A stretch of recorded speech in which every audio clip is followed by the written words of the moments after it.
The 2023 high school football season continues tonight for teams around the state of Ohio. We have 11 games scheduled, and our focus will be on Lorain County. Here are our top stories heading into Week 9. It's a three-person race for Lorain County's Golden Helmet Award as Jacorian Caffey, Marco Sirigliano, and John Solomon each look to etch their names in the history books. Can North Ridgeville snap a two-game losing streak tonight on the road versus the Shoremen in a Southwestern Conference battle? And finally, keep your eye on this Wellington versus Keystone game. Both teams are 2-6, but it's a rivalry and homecoming for the Wildcats. And as always, we'll break down all 5 conferences, including the Southwestern Conference, the Lorain County 8 League, the Great Lakes Conference, the Lake Erie League, and finally, the Sandusky Bay Conference. 2 teams are undefeated as Avon and Columbia look to remain perfect tonight. Avon is ranked number 3 in Division 2, and Columbia is ranked number 10 in Division 6 state polls. Oberlin remains the only team in the county that is still looking for win number 1. Playoff points and conference titles are up for grabs as area teams fight for their chance to make a postseason run. 11 of the 17 teams in Lorain County are in if it started today. Tonight's broadcast is brought to you by Buckeye Community Bank, Slimans and Amherst, the Nord Center, Nick Abraham Elyria Ford, Zabo Apparel Company, Valley Chevrolet of Wellington, Alan Januzzi CPA, Lorain County Community College, Brian Victor of Howard Hanna, Lorain County Clerk of Courts Tom Orlando, Justin Miller Esquire, Lorain County Prosecutor J.D. Tomlinson, Ernie's Auto Body, Lorain County Recorder Mike Duran, Giovanna Bremke, Achieve Credit Union, Kevin Brubaker, Erie's Market, Mental Health and Recovery Services in Lorain County, Honeydude's Handyman Services, Lorain County Commissioner David Moore, Barber & Black in Sheffield Lake, Lorain County Visitors Bureau, I-90 Nissan in Sheffield Village, Jones Bones Barbecue and Grub, Ross Environmental Services, Music's Auto Care, Lang Optical, and Janasco Insurance. Thanks for joining me. I'm Dave Rivera, and welcome to the local portion of the pregame show brought to you by Slimans and Amherst, where customers send their friends. Here is the schedule for Week 9 in Lorain County. In the Southwestern Conference, Avon is at Amherst, North Ridgeville is at Avon Lake in the Lorain County Friday Night Lights Game of the Week, Olmsted Falls is at Berea Mid-Park, Elyria is at Midview in our WDLW Game of the Week. In the Lorain County 8 League, Brookside is at Columbia, Wellington is at Keystone, Firelands is at Oberlin, and Black River is at Clearview in our WOBL Game of the Week. In the Great Lakes Conference, Elyria Catholic is at Fairview. In the Sandusky Bay Conference, Edison is at Vermilion in a game that you can watch live and free on YouTube at Lorain County Sports Network. In the Lake Erie League, Bedford beats Lorain 15-12 on Thursday night. On WOBL Radio, it's a Lorain County 8 showdown between the Black River Pirates and the Clearview Clippers, live from Tom Hoke Field. Gary Tollett and Brian DeVito will have the call. Then on WDLW Radio, it's a Southwestern Conference battle between the Elyria Pioneers and the Midview Middies, live from Ross Field at Adelsburg Stadium. Don Vincent and Rick Soto will bring you the action. And live on our free video stream on YouTube at Lorain County Sports Network, tonight it's the Edison Chargers traveling to Vermilion to take on the Sailors from Sailor Field. Join John Guzik and Mike Rush live on YouTube. Don't forget to tune in after the final whistles of your game for the post-game scoreboard show presented by Achieve Credit Union, streaming live on Facebook at WOBL WDLW Sports. Kickoff is just around the corner after this timeout. Enjoy the game. I'll see you at halftime on the Lorain County Sports Network, WOBL and WDLW.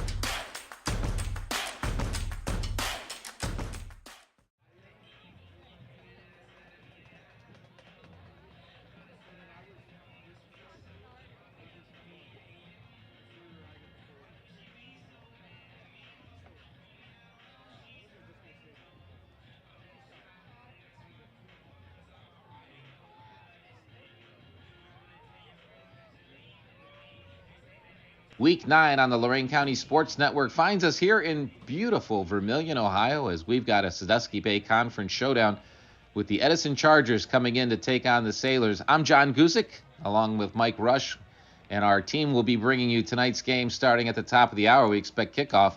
But now as the Slimans and Amherst pregame show continues, we'll take a few minutes to talk to each of the coaches that are leading tonight's Chargers, and we start with the Chargers and their head coach, Jim Hall.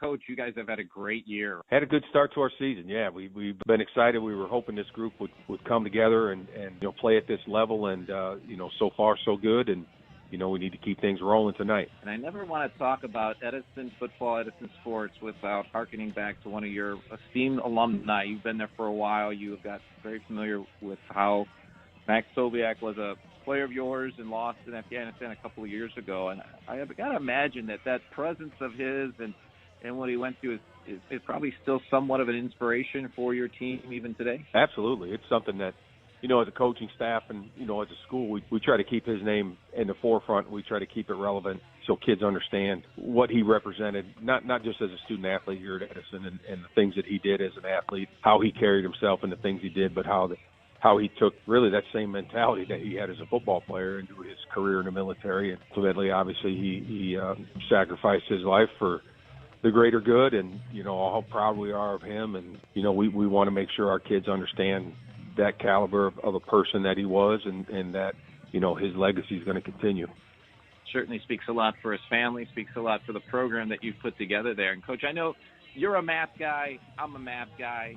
When we look at tonight's game, you guys have beaten some people that have been beaten Vermilion pretty badly. I know your average score, if I counted up correctly, in the games you won is like 40-11. And how do you?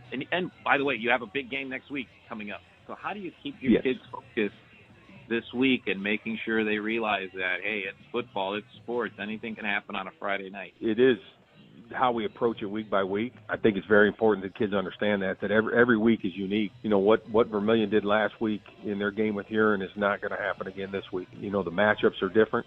Their level of play at home is going to be different. So, we have to have and prepared to have our best week and to play our best game. And that's the way we approach it every week. I really think we've had a good week of practice. Our kids were pretty dialed in last night, and we're focused, and they understand that, for us to get all we want to get out of the season, a shot at a championship and a deep run in the playoffs, we got to be ready every week and take advantage of opportunities. So they understand that. This is a group that's played a lot of football and understand that, each game is a challenge, and it's our job to go out there and play our best. Give us a little more insight into the Edison schemes, how you run things both offensively and defensively. What do we expect tonight from you guys? Try to be as balanced as we can on offense, but we tend to be a run-heavy team. We're going back and forth now between shotgun and under center, and when we get under center, we've been in my first, several years, we were always a triple option team, and we use that to we still use that sprinkled in with some today's stuff that we do with shotgun, and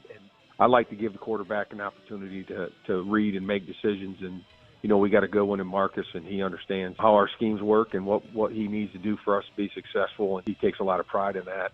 And he's a heck of an athlete to turn loose out there. So it's a big part of offense is trying to find matchups, whether it be under center or in the gun, and use those matchups to our advantage.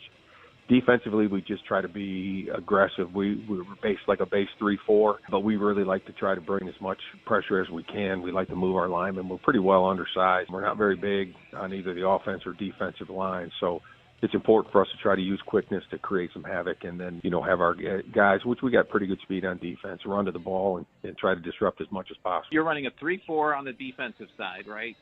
Yep. And who are some of the guys that look to be the leaders in trying to shut down the Sailors tonight? Our 4 linebackers, we feel are a pretty good set of linebackers. Our 2 outside backers, Luke Blatnick and Cy Finnan, do a really good job of setting the edge and being aggressive and can bring pressure as well. And then our 2 inside backers, Blake Simon and Bryson Whitmer, just do a really good job of calling the defense. They understand where they need to be and how they fit.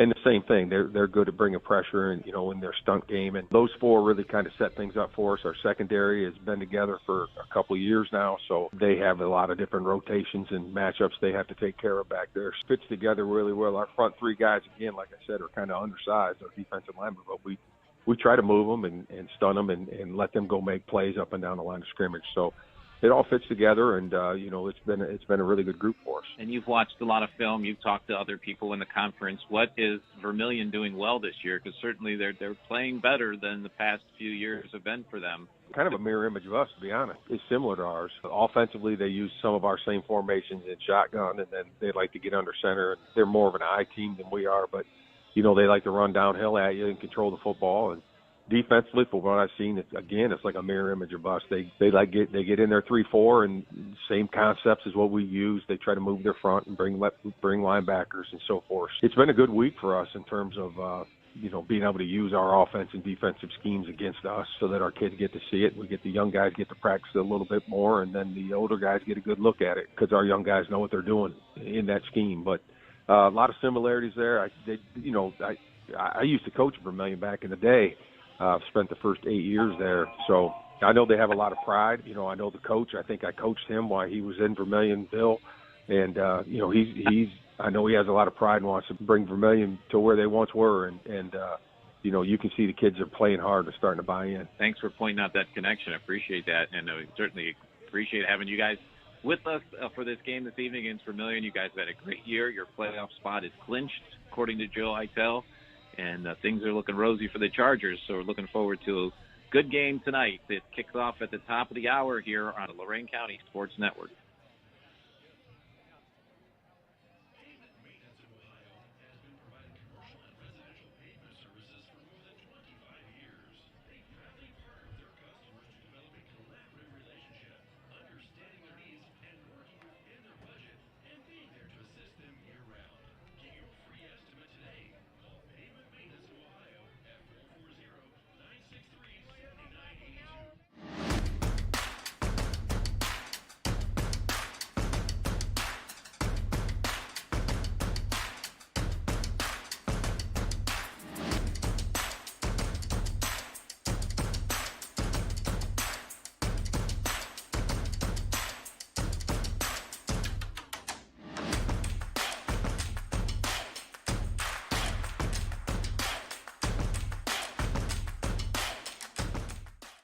You're watching the Lorain County Sports Network as we continue to get ready for kickoff. At the top of the hour, it's going to be Vermilion taking on Edison.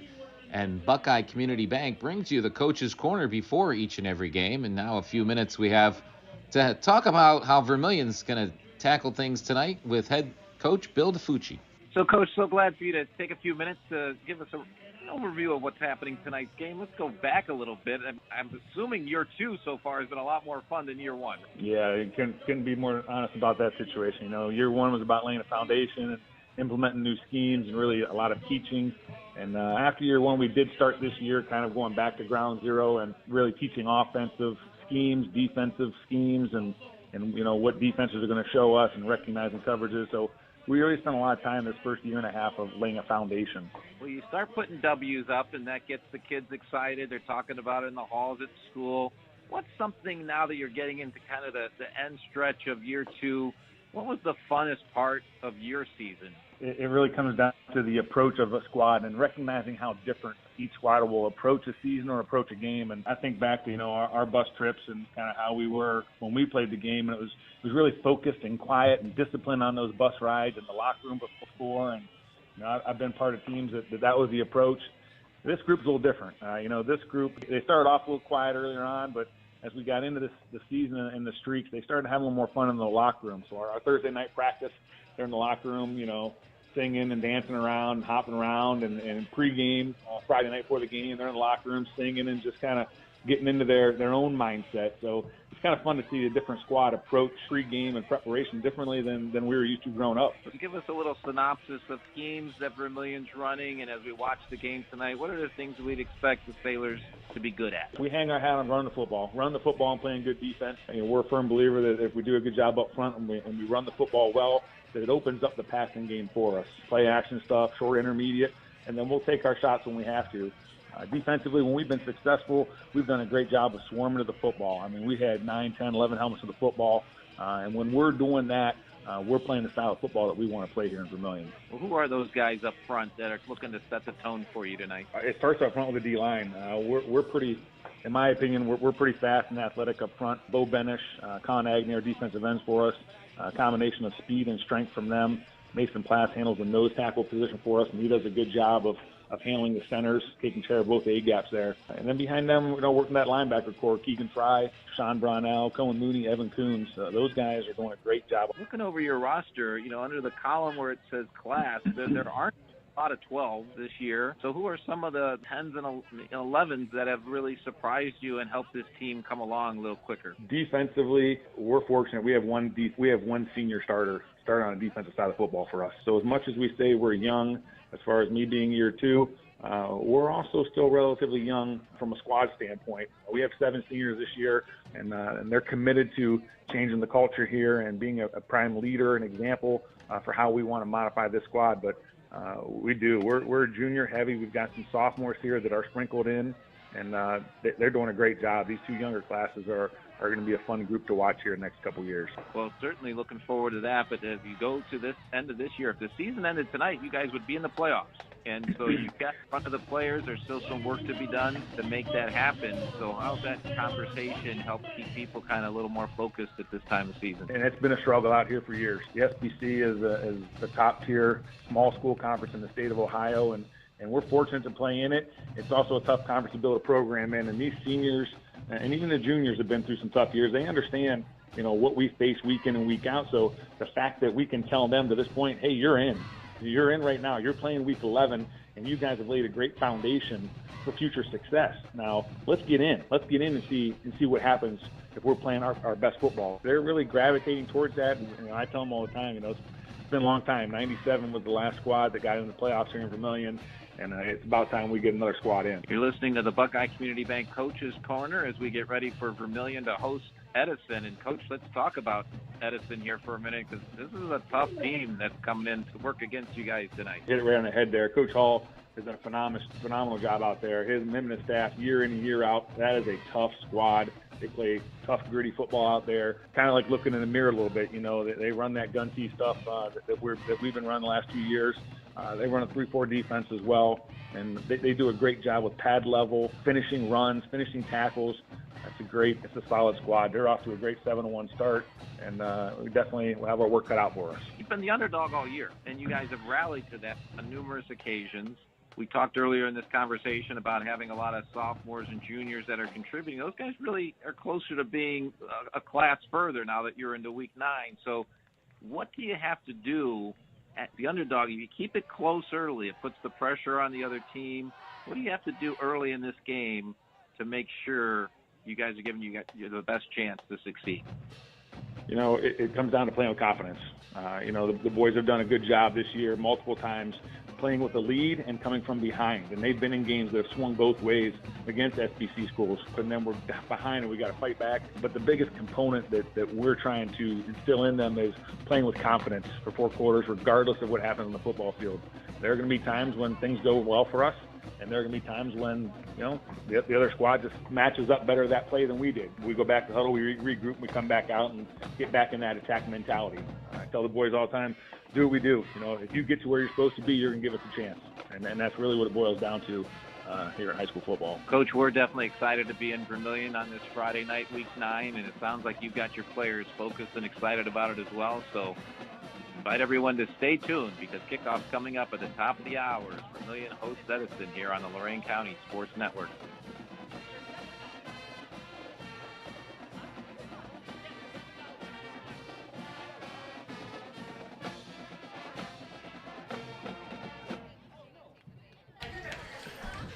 We're in the Lang Optical broadcast booth here at Vermilion High School. It is another beautiful Friday night. And, well, we're not in Lorain County. You're on the Lorain County Sports Network, but we've crossed the border tonight in Erie County at Vermilion High School. We've got a gorgeous sunset going on behind us and getting ready for the game. Let's start with those game time conditions because the weather has been a non-factor all 9 weeks of our season so far. And Lorain County Clerk of Courts Tom Orlando, a proud sponsor of high school athletics, brings you game time forecast. We got 57 degrees. Wind is minimal tonight. Under 5 mile an hour breeze is the best we'll have. And with the cloudy skies, I tell you, one thing is there is rain in the forecast. Everyone knows sometime later tonight. And I noticed that our sports director, Don Vincent, he knows the weather comes usually from west to east, so he sent us as far west as he could tonight so we can give him a heads up if the rain gets here too early. But so far the forecast looks like we'll have a dry night, a beautiful night for football here in Erie County as Vermilion's getting ready to take on Edison. John Guzik on here. Mike Rush will be jumping in here in just a minute, my partner for the evening, and we hope to have a great game in the Sandusky Bay Conference for you. It is senior night here in Vermilion, and I think with the size of the Vermilion class, I think every senior in the class must be involved with something to do with either the flag team, the band, the cheerleaders, the football team. We had a long list of introductions before the game started, so exciting night for Vermilion to wrap up the home portion of their season, and we'll talk about how their season's gone along as we get into the rest of this evening as well and everything that's going on. We've got just about a little over 8 minutes before kickoff scheduled here tonight, and the band's in formation, so I want to make sure we don't miss the national anthem, but we'll be talking about the keys to the game here in just a minute, and we'll let you know as we do have a minute to tell you that the coin tossed earlier, it was won by Edison, and Edison has elected to receive, which we don't see that often anymore, as a lot of times they want to defer and get the ball in the second half, but Edison's offense is ready to go, and they'll be going from right to left on your video screen here and on our football field as we're facing to the east, and they'll be working from south to north. Mike Rush, glad to have you along here tonight. We've been very lucky with all 9 weeks being just perfect weather for football. Yeah, it's great to be back with you, John. Week 9, hard to believe we're already in week 9. Great weather, like you said, a nice chill in the air as well for the fall. So feels good to be here at Vermilion and to check out the Sailor team for the first time this year. Yeah, and it started out with just such a different year for them as they scored as many points in one game last year as they pretty much scored almost all of last season. And then they got into a little more rougher part of the schedule, and things haven't gone quite as well the last couple of weeks. But they're in position that if the season ended today, they'd be in the playoffs. And as I mentioned in the coach's corner, Edison has had a great season. They've plowed over everybody by an average score of 30 points, except that Perkins team we saw earlier in the season at Elyria Catholic. And, boy, they are something special. So not to take anything away from what Edison has done. We do now have the crowd on its feet, and band director Kim Judd of the Vermilion High School Sailors has got us ready to go for our national anthem, which is brought to you by Lorain County Prosecutor J.D. Tomlinson, who reminds you to stay safe, Lorain County.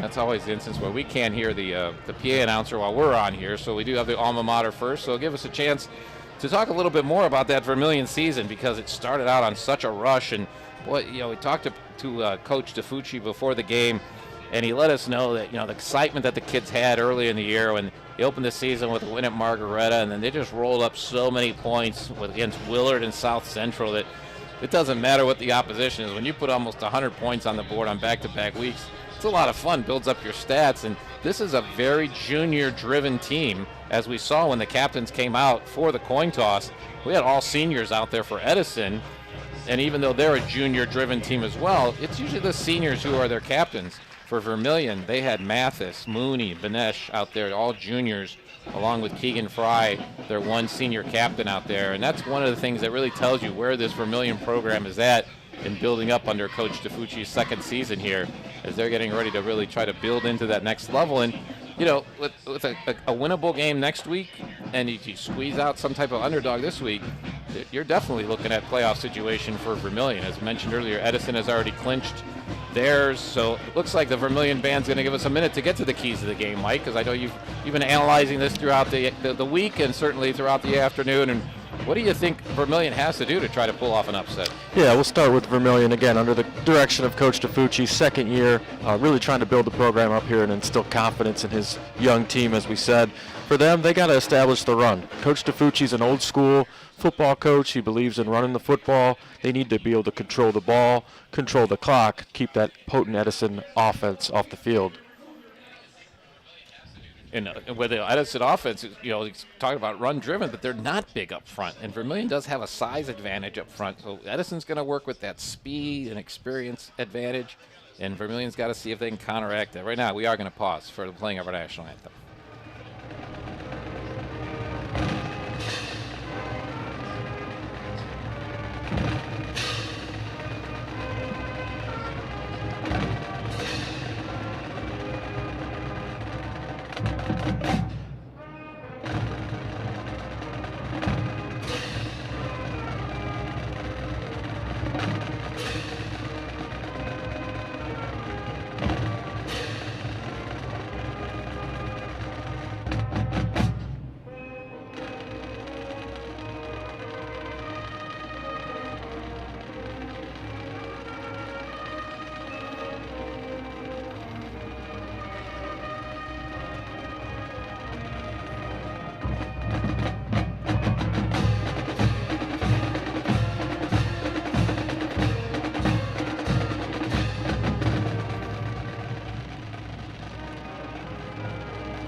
The anthem played there. The flag went up on the northern end of the stadium, and we do have a little bit of a breeze out of the east. Shouldn't be anything consequential that'll affect the passing or kicking games at all. And some of the other keys that Mike, you started to go through for tonight's game. Yeah, just kind of finishing up with the Vermilion. We said they want to run the ball, control the clock. They really got to limit mistakes. We've said it all year when we've had these games where there is a little bit of a favorite like Edison is here. You got to limit mistakes. You can't do things to shoot yourself in the foot. You got to win the turnover battle and then play with confidence. Coach DeFucci spoke about it in the coach's corner. He wants to instill confidence in this young Vermilion team and kind of go out tonight and play with no pressure. For Edison, do what you do. Be physical, run the football. They run the triple option, play from in front. They've done it most of the season.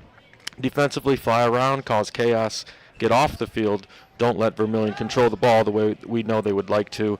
And then don't look ahead. They have a big game looming in Week 10, but really tonight is the most important game for them. Coach talked about it in the coach's corner.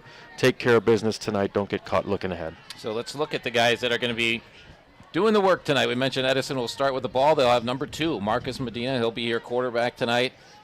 He has accounted for 22 touchdowns and over 1,500 yards, 831 of them through the air, but he also has run for 719 yards as well. So we'll look at him doing both of those things. Behind him, we're going to see number 9 will be Luke Blatnick.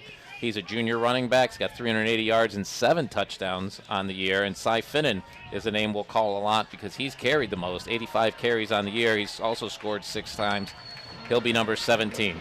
Up front, the center is going to be Carson Smith. On either side of him will be Zach Rang on the right. And a substitute here, Jacob Kuhl, will be starting at left guard because of an illness to Ryder Cram. And at the tackles, Lucas Langles and Tristan Weatherhill.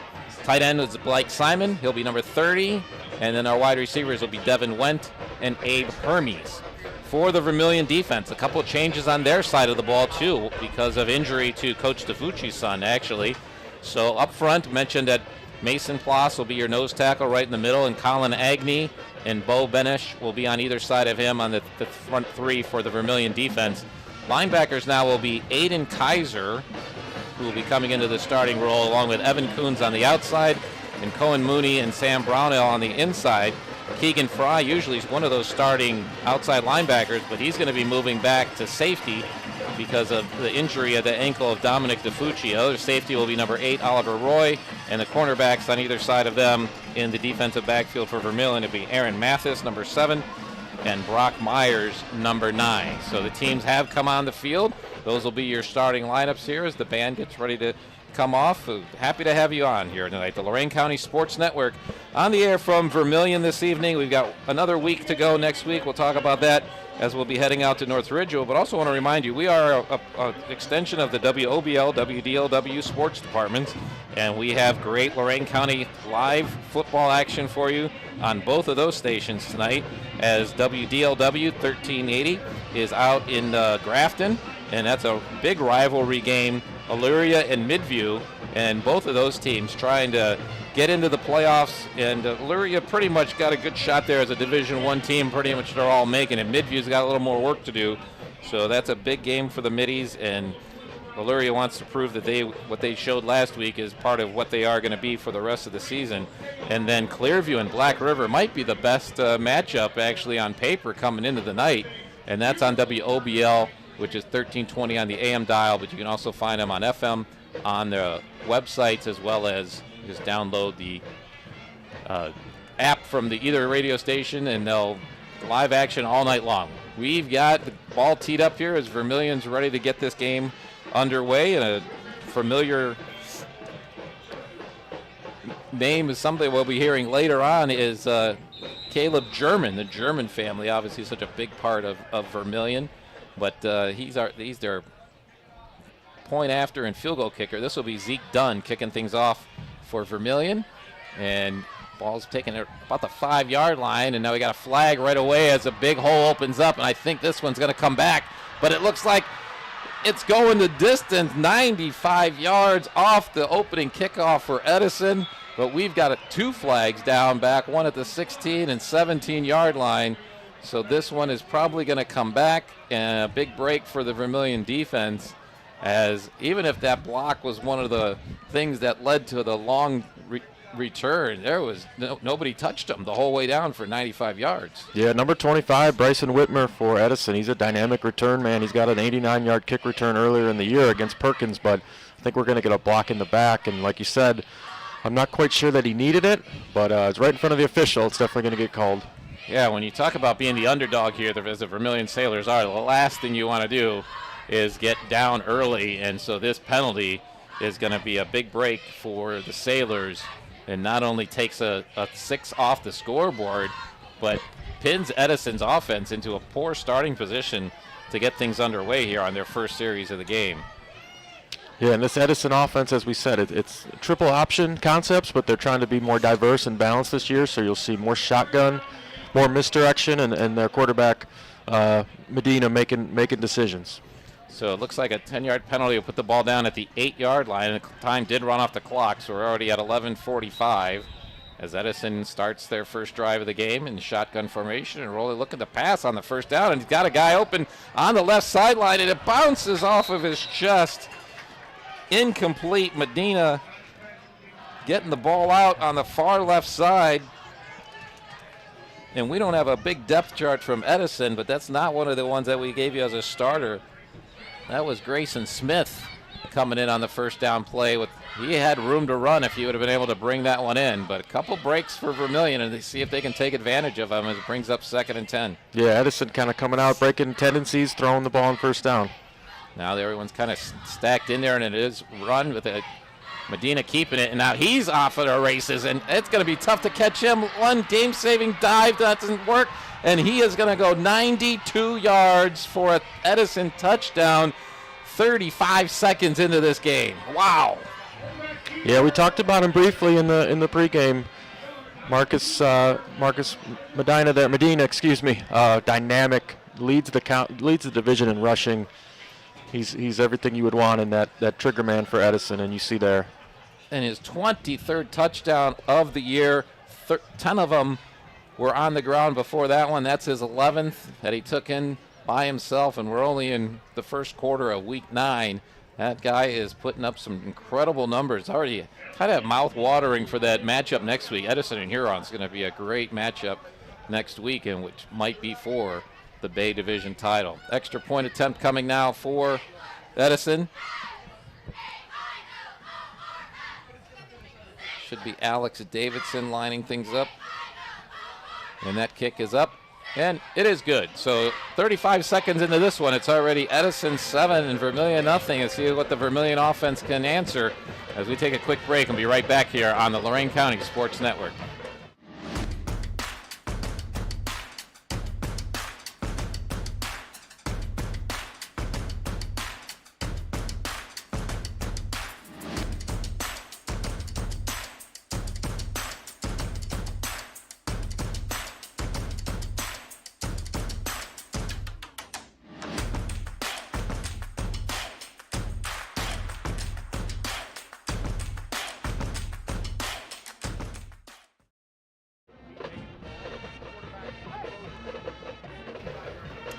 John Guzik and Mike Rush here from Vermilion, where the Edison Chargers have charged out to an incredible start here after returning the opening kickoff 95 yards. It looked like it could have been a score. That was brought back by penalty. All that meant was that Marcus Medina was going to take it 92 on the ground on a quarterback keeper on the right side. Kick was good, and a 2-play drive starts this game for Edison, now up 7-0, and Vermilion's going to get their first chance at the ball here as we get things teed up for the Edison Chargers. Alex Davidson puts his foot to it, going a little bit to his left and near sideline to us, picked up at about the 13-yard line by Vermilion. Santa gets some room. Nice return out past the 30-yard line.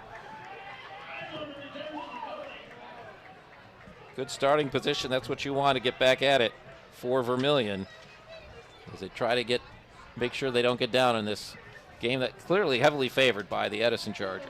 Yeah, not the start you want for Vermilion, but a good chance to see their offense here. They want to run the ball. They want to control the clock. We talked about it in the pregame. You know, Coach DeFucci is an old school coach, relies heavily on that offensive line. We've seen some great things from them this year, and we'll see what they can get going here tonight. So 7 will be Aaron Mathis. He'll be your quarterback. 27 will be Cohen Mooney behind him, and Evan Coons is the tailback. Number 33 will get the ball a lot too. So we're running on first down around the right side. Good pursuit by Edison, and a nice job as he goes out of bounds just to get a couple of yards out of that one. And the ball handler on that one was Mooney. Yeah, a number of running backs you'll see from Vermilion. Mooney, Coons as well, kind of mixing it up here tonight. So a gain of 3 on first down. Get things moving for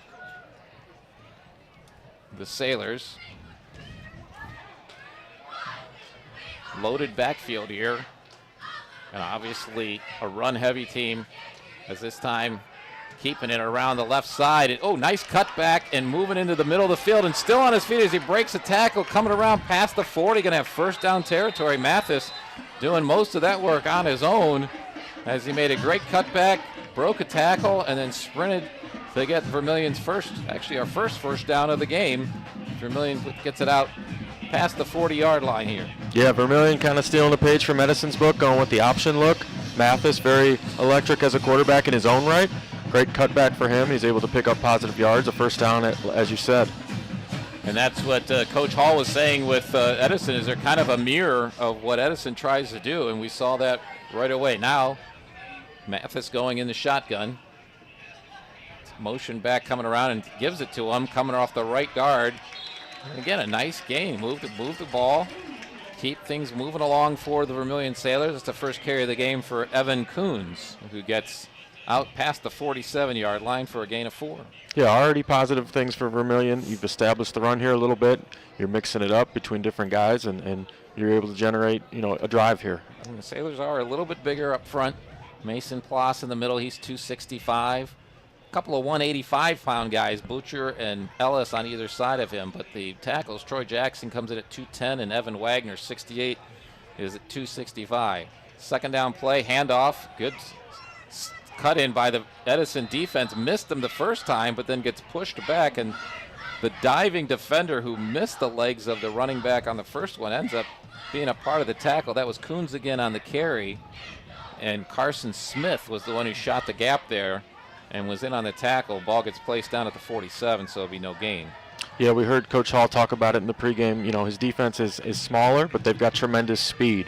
And there you saw it there on that second down play. 3rd and 5 now, so this is where you want to be in 3rd and manageable. And again, you're the underdog team that's doing a run-first offense. And we'll see what they've got up their sleeve, but they got motion on the left side, on the left wide out, and that's going to do exactly what we were talking about you don't want to have with 8:58 here to go in the first quarter. Going to bring up 3rd and 10 with the first penalty of the game on the Sailors. Yeah, and absolutely. And me being a long-time wide receivers coach, that really, bothers me. We always tell the receivers you go on the ball. You don't have to even listen to the snap count. There's really no reason for that, type of penalty to happen. Right. Nice crowd out here tonight, as we mentioned. Vermilion, it's senior night. Edison, decent traveling contingent here with all their neon safety gear student section there in the bottom couple rows. on the opposite side to us. 3rd and 10. Vermilion, first series of the game. Mathis takes a shotgun. Looks like he wants to run, but he's going to dump it out to the left side to his. That's Coons again. He gets it. Going to get probably the penalty yardage back, but going to be well short of the first down. And it looks like Vermilion will go ahead and send the punt team out on 4th and 5. Yeah, Mathis steps up in the pocket, just looking to make something happen. He drops it off to Coons, trying to scramble, but good open field tackling by Edison. 8:09 with the clock moving here. Edison an early 7-0 lead on Vermilion. Mathis is the punter, so he's back in formation. And again, as an underdog, you always got to get the quarterback back there. You got to be wary of the fake, but this is a punt with a good hang time. Caught at the 21-yard line. Good cut up the middle. And a nice return. The hang time was excellent on that one on a 34-yard kick, which is about Mathis's average for the year. But you're going to get about an 8-yard return, 7-yard return. So they'll put it down at the 33-yard line, and that's where Edison will start their second drive of the game here with 7:50 to go. First quarter, and Edison in front 7-0. Yeah, and we'll see what type of adjustments Vermilion's defense can make. We saw the quarterback very, very electric. I think you want to make him give it up, make him pitch it. You got to be assignment sound with your defense. Motion before the snap. Ball is bobbled and then drops, hits the ground, but picked up. But Vermilion's defense is there, and this is going to be a big loss for Edison on first down.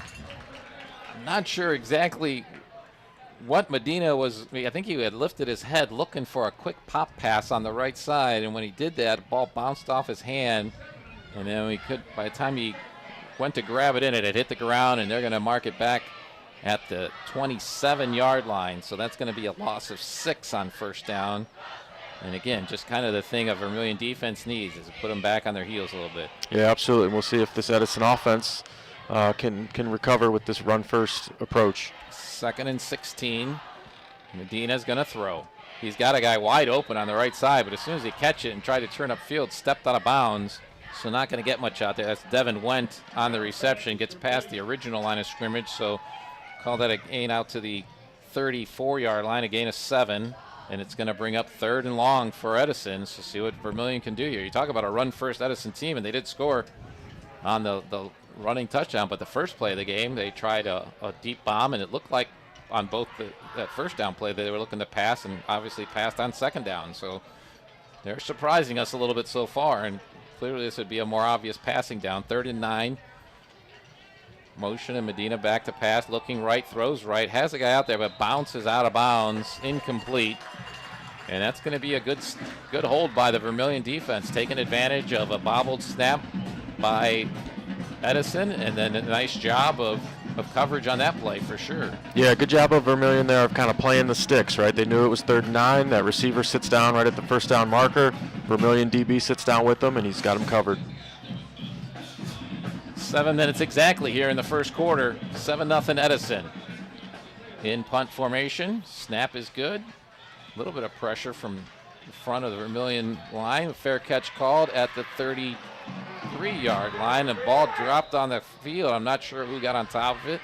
Officials rushing in to check on who comes up with it. It looks like from the reaction of people, it's going to be Vermilion football. So they're going to end up marking it at the 34-yard line. 33-yard punt with no return. And let's see if Vermilion kind of get their offense in gear a little bit. They started to move a little bit had some nice 3, 4, 5-yard running plays. And they had to put some things together. And penalties just enough to kind of, small penalties like that when you're a young team can stifle everything you're doing. 6:50 to go, first quarter, second possession of the game for the Vermilion Sailors. We see Vermilion kind of spread it out here a little bit on this second series. And they're looking to throw, and they got Coons out on the right side. He's second reception of the game already, and fighting forward to get some positive yards out of that. Coons right away early in this game looks to be kind of the preferred both running plays and couple of pass catches already here early in the game, which says a lot when you got a couple pass catches in the first half of the first quarter on a run-first team. Yeah, absolutely. Coons, just a sophomore, leading rusher for the Sailors, and you can tell he's their top weapon here that they're trying to get the ball early on in the game. 2nd and 7. Mathis coming to the line. Looks like he'll go under center this time. Fakes the handoff, rolling left, but pressure right away, and still now running for his life, and does get away from it. Great job of avoiding 3 Edison Chargers and getting the ball out into first down territory, out to the 46. Second time we've seen Mathis come up with a very athletic run to get some positive yardage for Vermilion in their second first down of the game. Yeah, super athletic quarterback Mathis. It's a great luxury to have, especially when you have an offensive line that is learning, and he's a guy that can make things happen when they break down. Again, the second time you've seen it. He's just a junior as well. He's accounted for 10 of the Vermilion touchdowns this year, 7 by passing and 3 rushing him in himself. First and 10, Vermilion. Mathis takes the snap and look to throw again.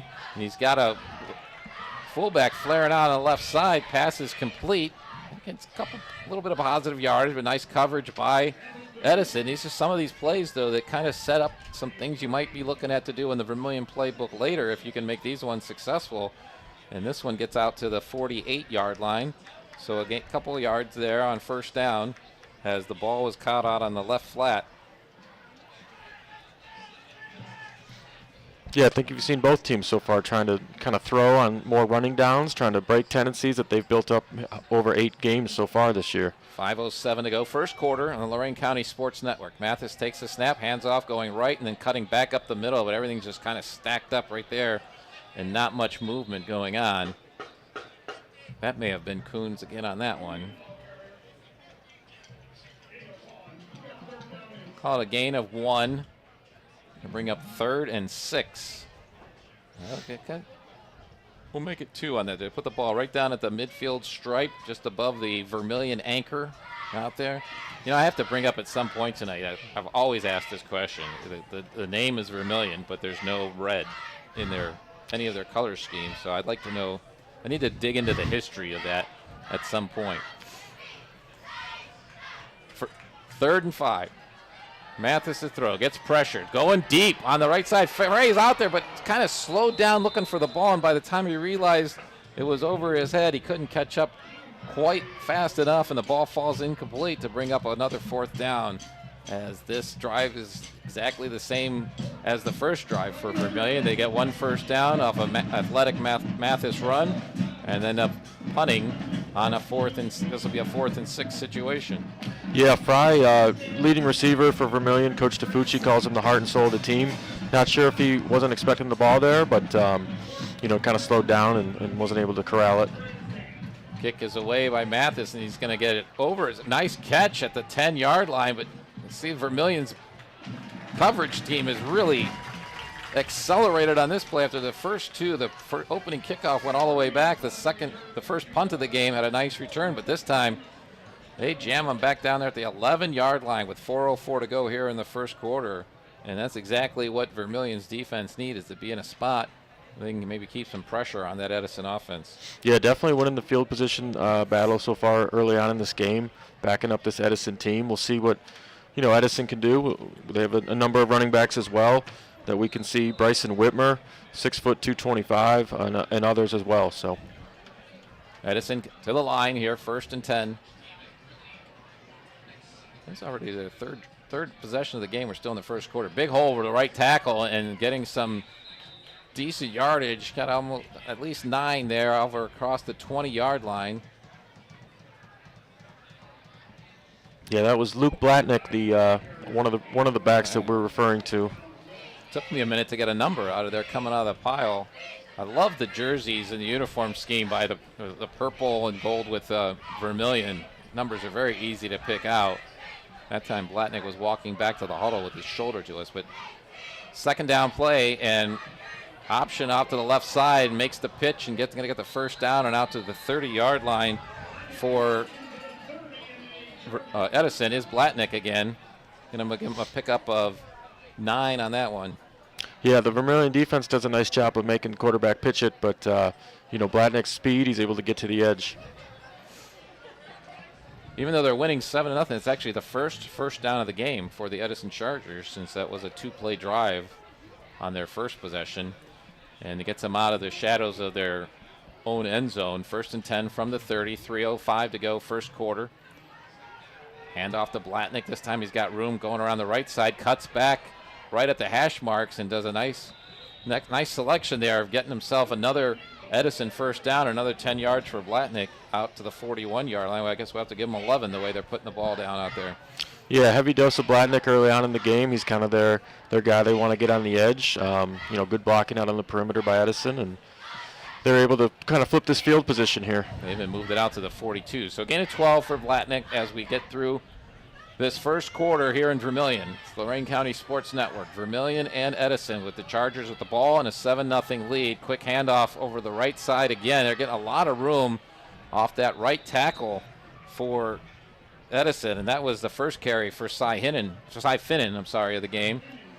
He's been their most prolific running back as far as carries is concerned. He takes that one into Vermilion territory. They'll put it down at the 47, so make it a gain of 11 again. Yeah, and it seems like we've been talking about this every week with the teams we've seen here this season, the number of backs that teams have. I know we talked about it with Black River, Firelands last week. Different guys complementing each other running the football. Edison out, 1st and 10, coming down to about the 2-minute mark of the first quarter. Medina looks to throw. Ball's popped up in the air and almost intercepted.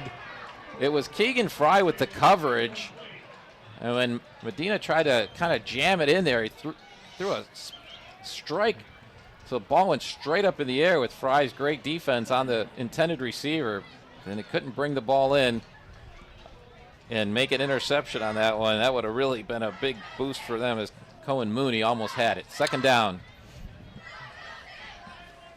Edison quickly to the line this time. Handoff over the right side again and getting positive yardage this time up to the 45-yard line. Pounding the ball forward. Yeah, we talked about trying to spring an upset. Not so often we talk about not making mistakes. Sometimes you got to be able to make the play when it's in front of you with that previous play, the interception that they're not able to bring down. But, we'll see here if they can get a stop here on 3rd and long. Yeah, I love the way that Vermilion defense has stepped up here after 3 straight first down runs. They got an incomplete pass and just a couple yards on 2nd down. So 3rd and 8 for Edison. Minute 22 to go. Shotgun snap. Medina running for his life and then brought down for a sack in the backfield. That's Sean Brownell bringing down Medina with a great defensive play for Vermilion. Puts it back at midfield and going to bring up 4th and very long for Edison. Loss of 5 on that one. Yeah, Edison trying to sprint out there, to the quarterback's left, and a great play by the Vermilion defense here as we tick down under a minute here in this first quarter, forcing Edison into a 4th down. That's a candidate for a collision of the game there. Not the bam one, but a great job of getting to the quarterback and bringing him down. Punts away. Fry back there, going to let it bounce. This is where he gets tempted to go after it, but that's not a good move. But it's a great roll for Edison and going to pin Vermilion's next possession back inside the 5-yard line. 47-yard kick for Edison and no return. It looks like they're going to put that ball down somewhere around the 2 or 3 when we get the ball switched in here. So tough spot for Vermilion's offense to start. We'll call it at the 3 with 30 seconds to go here in the first quarter. And Edison leading 7-0. Had that big breakthrough run, 92 yards on the second play of the game. And it's been a stalemate the rest of the quarter. Nice job, really nice possession by the Vermilion defense on that last series. Yeah, credit to Vermilion for kind of settling in here in this first quarter and kind of weathering that early storm. And, now you want to try to get some first downs to flip this field position the way Edison just did like you to said, them. Vermilion was winning the field position battle for the majority of that first quarter. Now things are flipped. Quick handoff over the left side. Gets it out to about the 5s. Try to create some breathing room for the Vermilion offense as we're going to wind down. And that should be the last play of the first quarter. They'll put it down right at the 5-yard line. So we'll have 2nd and 8 for Vermilion. Only 14 ticks left on the clock here. So I'm sure Vermilion's going to let the clock run out, and we are going to take a break here with the score. Edison 7 and Vermilion nothing. It's Sandusky Bay Conference Bay Division football here on the Lorain County Sports Network.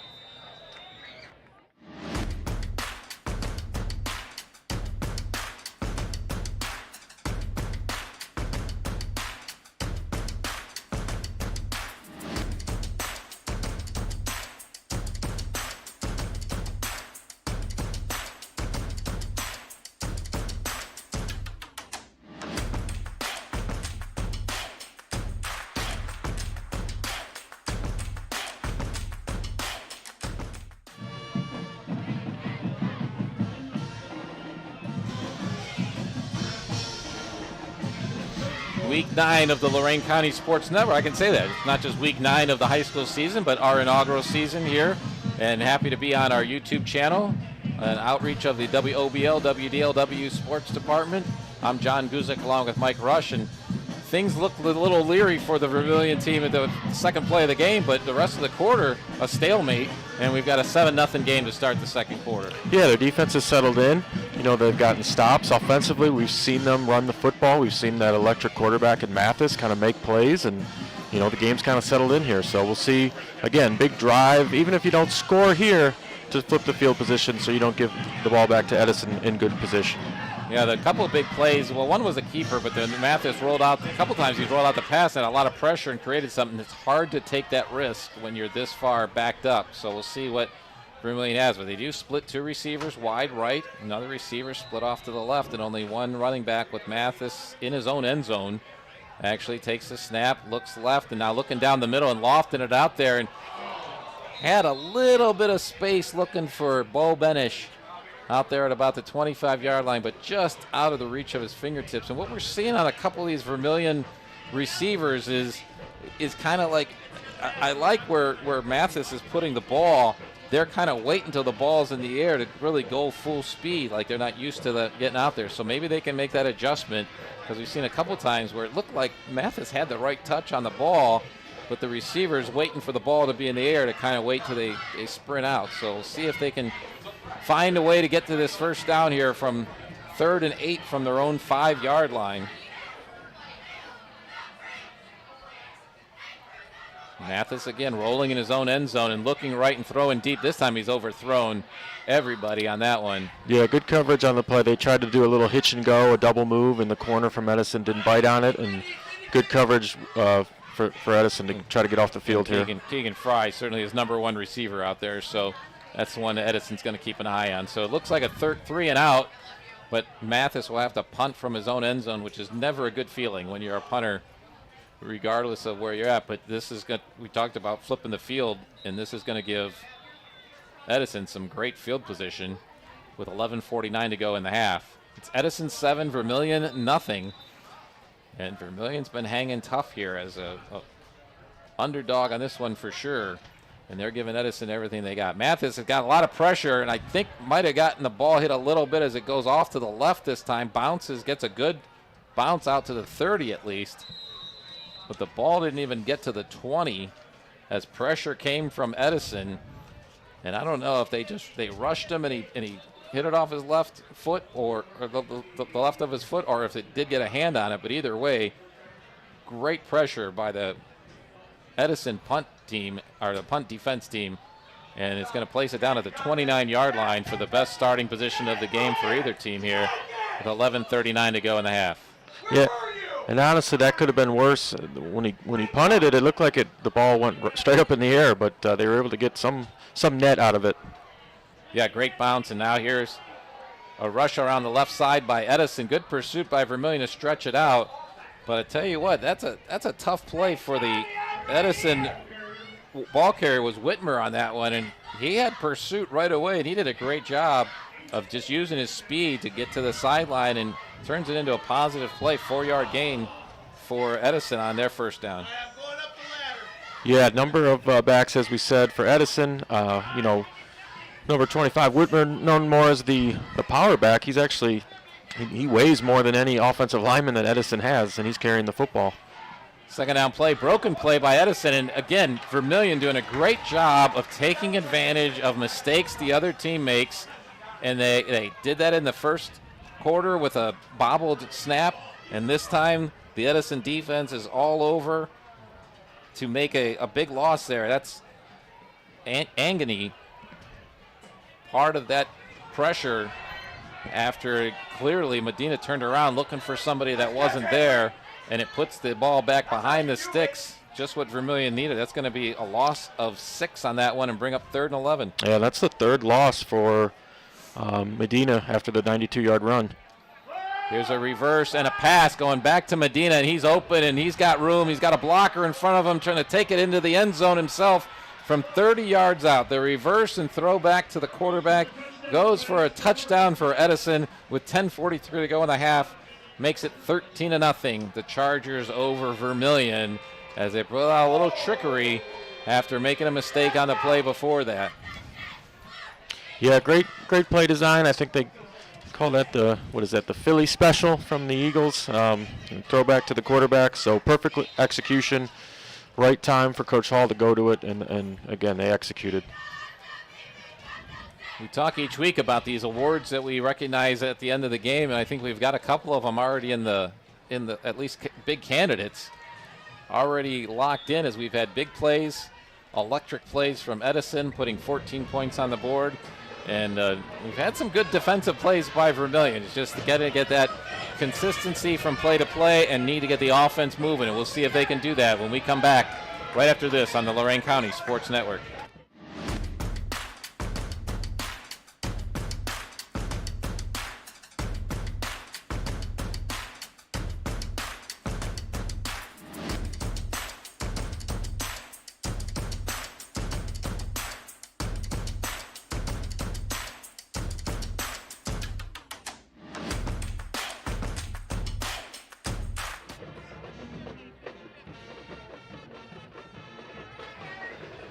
You know, I love all the observations of Friday Night Football. I was watching before. The concession stand is something that Vermilion, we've had candied apples up here. Of course, 50-50 raffle was up.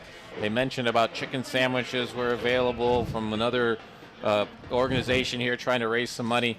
And then Andrew, our videographer, noticed that probably the only field in our area, at least, that has a full-grown tree overhanging the back of the south end zone, which is where Edison just put the ball in for their second score of the game, and we've got Edison up 14-0 over Vermilion with 10:43 to go here in the first half of this Sandusky Bay Conference game. I'm John Guzik along with Mike Rush. Happy to have you watching and listening along with us. Edison gets the ball teed up, a little short kick this time, taken at about the 18. It looked like they might have been setting up some type of chicanery, but ends up taking it straight away and bouncing off of multiple tacklers and getting it into Edison territory. It's a great run by Aiden Kaiser. Wow, talk about needing a spark, getting a spark. Great job by Kaiser, staying on his feet, spinning into Edison territory, and that's where Vermilion will get to start this drive as they put the ball down at the 47 with 10:32 to go. Yeah, absolutely. A spark, like you mentioned, and Kaiser, number 34, another sophomore. Again, there's only 7 seniors on this team. A lot of sophomores and juniors doing the job for the Sailors. Kick return was over 25 yards for Kaiser. Mathis with a pitch out to the right side. This is Coons trying to look up, and he is stacked up before he can even get back to the line of scrimmage. And going to actually probably lose a yard on that one, as Blatnick was in there to wrap him up and spin him down, and going to make it a loss of 3 as I'll put it back to the 50-yard line. Yeah, we'll see what Vermilion can come up with here. You know, they've got a number of guys, but we've seen Mathis be dynamic. So can he run the ball on called runs, or maybe he could make something on a called pass play? Yeah, I like the touch he's had on a couple of his plays. You know, his completion percentage coming in wasn't that great, but the way he's thrown the ball early on here, it's more just like looking for that timing with this receiver. Shotgun and looking and kind of dodging, and now he's got Fry open deep, and he catches it over his left shoulder. He's going to take it into the end zone for a Vermilion touchdown from 50 yards out, just exactly what we were talking about. Mathis with a beautiful toss over the left shoulder as he was getting pressured by the Edison defense, and Vermilion gets on the board as the scoreboard says it. Great pass and catch. 9:38 to go in this first half, and it's Vermilion on the board with the extra point to come. Yeah, kind of an interesting play. Didn't know kind of what the play was in the beginning, kind of some traffic in that backfield, but Mathis is able to use that great touch that we talked about, and he hit his number 1 receiver, Fry. Great over-the-shoulder catch, great play, great pass, and Vermilion right back in this football game. Well, yeah, we talked about that on the last series where the long play, and they needed to get to Fry, and it was kind of one of those kind of obvious patterns. This time they had Fry cutting across, and Mathis put it over his far shoulder. That's almost impossible to defend when you connect like that. And connecting on the extra point is Caleb German to make it Edison 14 and Vermilion 7. We got a good one going on here with 9:38 to go in the half. We'll be right back on the Lorain County Sports Network.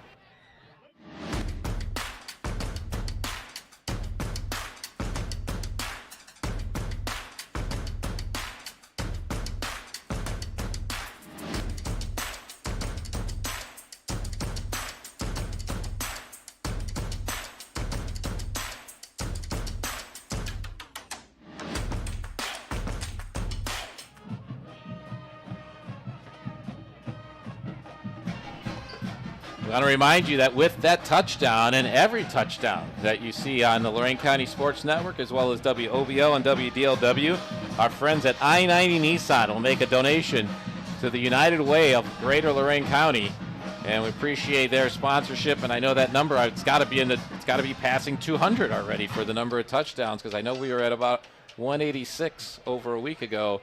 And we're seeing plenty of scoring here tonight in Vermilion. What an exciting start to this game. This is awesome.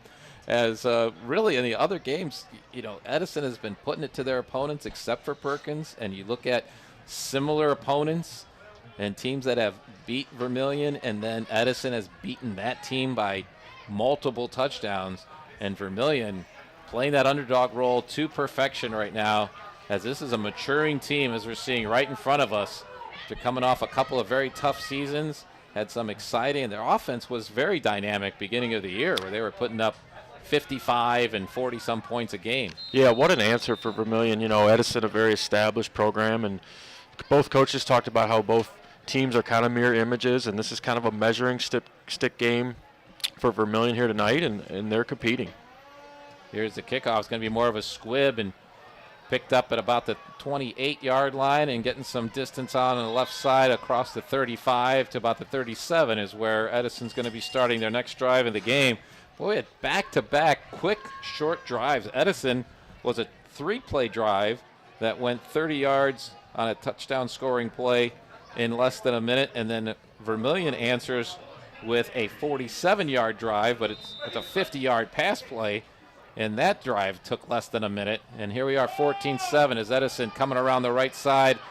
This should be Blatnick. Tries to jump over and almost paid dearly for that one, as he got hit in the air by Fry. Gets himself a few yards out to the 45-yard line. And we'll call it a gain of 7. Yeah, it's funny. We talked in the pregame about both teams really wanting to sustain long drives, but it's been the quick strike plays, and certainly you're not going to turn down a quick strike touchdown. Right, we're expecting that ball possession type of grinded-out games on both sides of the ball, and here big plays. Here's Blatnick going around the left side this time. He's got enough for first down yardage, gets into Vermilion territory, and tackled down at about the 46-yard line. Clock stops momentarily with the moving of the chains, but 8:52 to go here in the first half. And Edison's got to, they're the ones that are going to feel the pressure here. They had that quick score and made it a two-possession game right away, but that Vermilion's big answer puts all the pressure back on Edison, and they're coming out moving the ball here on this next drive. Blatnick in motion, fake to him. This time he is going to throw, running out of time and running forward, and gets across the line of scrimmage, but a great job by the Vermilion defense. Bo Benish, and we heard about him in the coach's corner. He grabbed some jersey and was not to be denied. Make sure he brought him down before they could break that into any type of bigger play for the Chargers. They get it out to the 42-yard line, as that's where Medina is brought down on that one for a gain of 4. Yeah, speaking of pressure, Coach DeFucci talked about it in the pregame. He wants his team to play with confidence, kind of nothing to lose here in Week 9. Little misdirection in the backfield, and end up Medina keeping it. He's getting chased by Coons around the left side. Gets maybe a yard or two. Again, great pursuit by the Vermilion defense. Not letting them get much. They're going to mark it just shy of the 40, so we're going to call it just a gain of 1 and bring up 3rd and 5. And this is an opportunity here for Vermilion's defense again. Yeah, Edison having success with the kind of that jet sweep to Blatnick. We'll see what they come to here on 3rd and 5. 7:20 and the clock moving here in the second quarter. Pitch out to the right side, trying to get around the corner to get enough first down yardage, and he is going to get out to the 35. And that's going to be enough to keep the possession going. That's Cy Finnan again. And that's kind of when they haven't called his name a lot today, but when they've needed a play, that's the guy they go to. And the clock moving again with 7:05 and a first down for Edison. Yeah, and so far Vermilion is standing up to the physicality of this game. Just being here, kind of seeing these hits, watching their defense compete, get off blocks, and deliver hits. They are standing up right now to Edison toe for toe. Medina in the shotgun, takes the snap, hands off, going around the right side. Again, pulling his jerseys, but this time Finnan's able to break through and get past the 25-yard line, which probably is going to be enough for another Edison first down as they continue pounding out yardage here. This is what we kind of expected, is these drives that just kind of pound and pound and pound, but that has not been the drives that have led to scoring. And we saw a drive earlier where Edison had 3 straight first down carries, and then Vermilion's defense all of a sudden stood up and denied them and got the ball back. So see if they can do the same here from the 25 now. That's a quick drive over the right side of the line and not getting much. That's Finnan again. Now they're relying on him a little bit more than they did earlier in the game. But just a gain of 2, so 2nd and 8, 6:08 to go first half here in Vermilion. Yeah, there you saw the dive play, the staple of the triple option. You know, defending it, it's just like any other offense that you're trying to defend. You have to be assignment sound, everyone doing their job. This play will be marked the longest drive for either team of the game, and it's Blatnick going around the left side, cutting back up the middle, and he's got a lot of room, and he's going to take it into the end zone. Actually slows down and walks it over the goal line for the 3rd score of the game for Edison with 5:46 to go in a half. That makes it Edison 20, Vermilion 7, and the Edison offense is able to answer that dynamic play by the Vermilion Sailors to punch it out back to a 2-score lead. Yeah, really nice cut by Blatnick. It's a play that's supposed to hit outside. He reads his blocker. The blocker kicks the guy out towards the sideline. He cuts up and is able to cash it in. Yeah, when he does cut up, it's great pursuit by Vermilion, but maybe a little over pursuit by the back of the Vermilion defense because there was really nobody there once he did cut it back in. Extra point attempt is up and good towards the tree. And with 5:46 to go in this first half, Edison is back out to a 2-score lead. 21-7 is our score here in Vermilion, and we'll be back with more on the Lorain County Sports Network.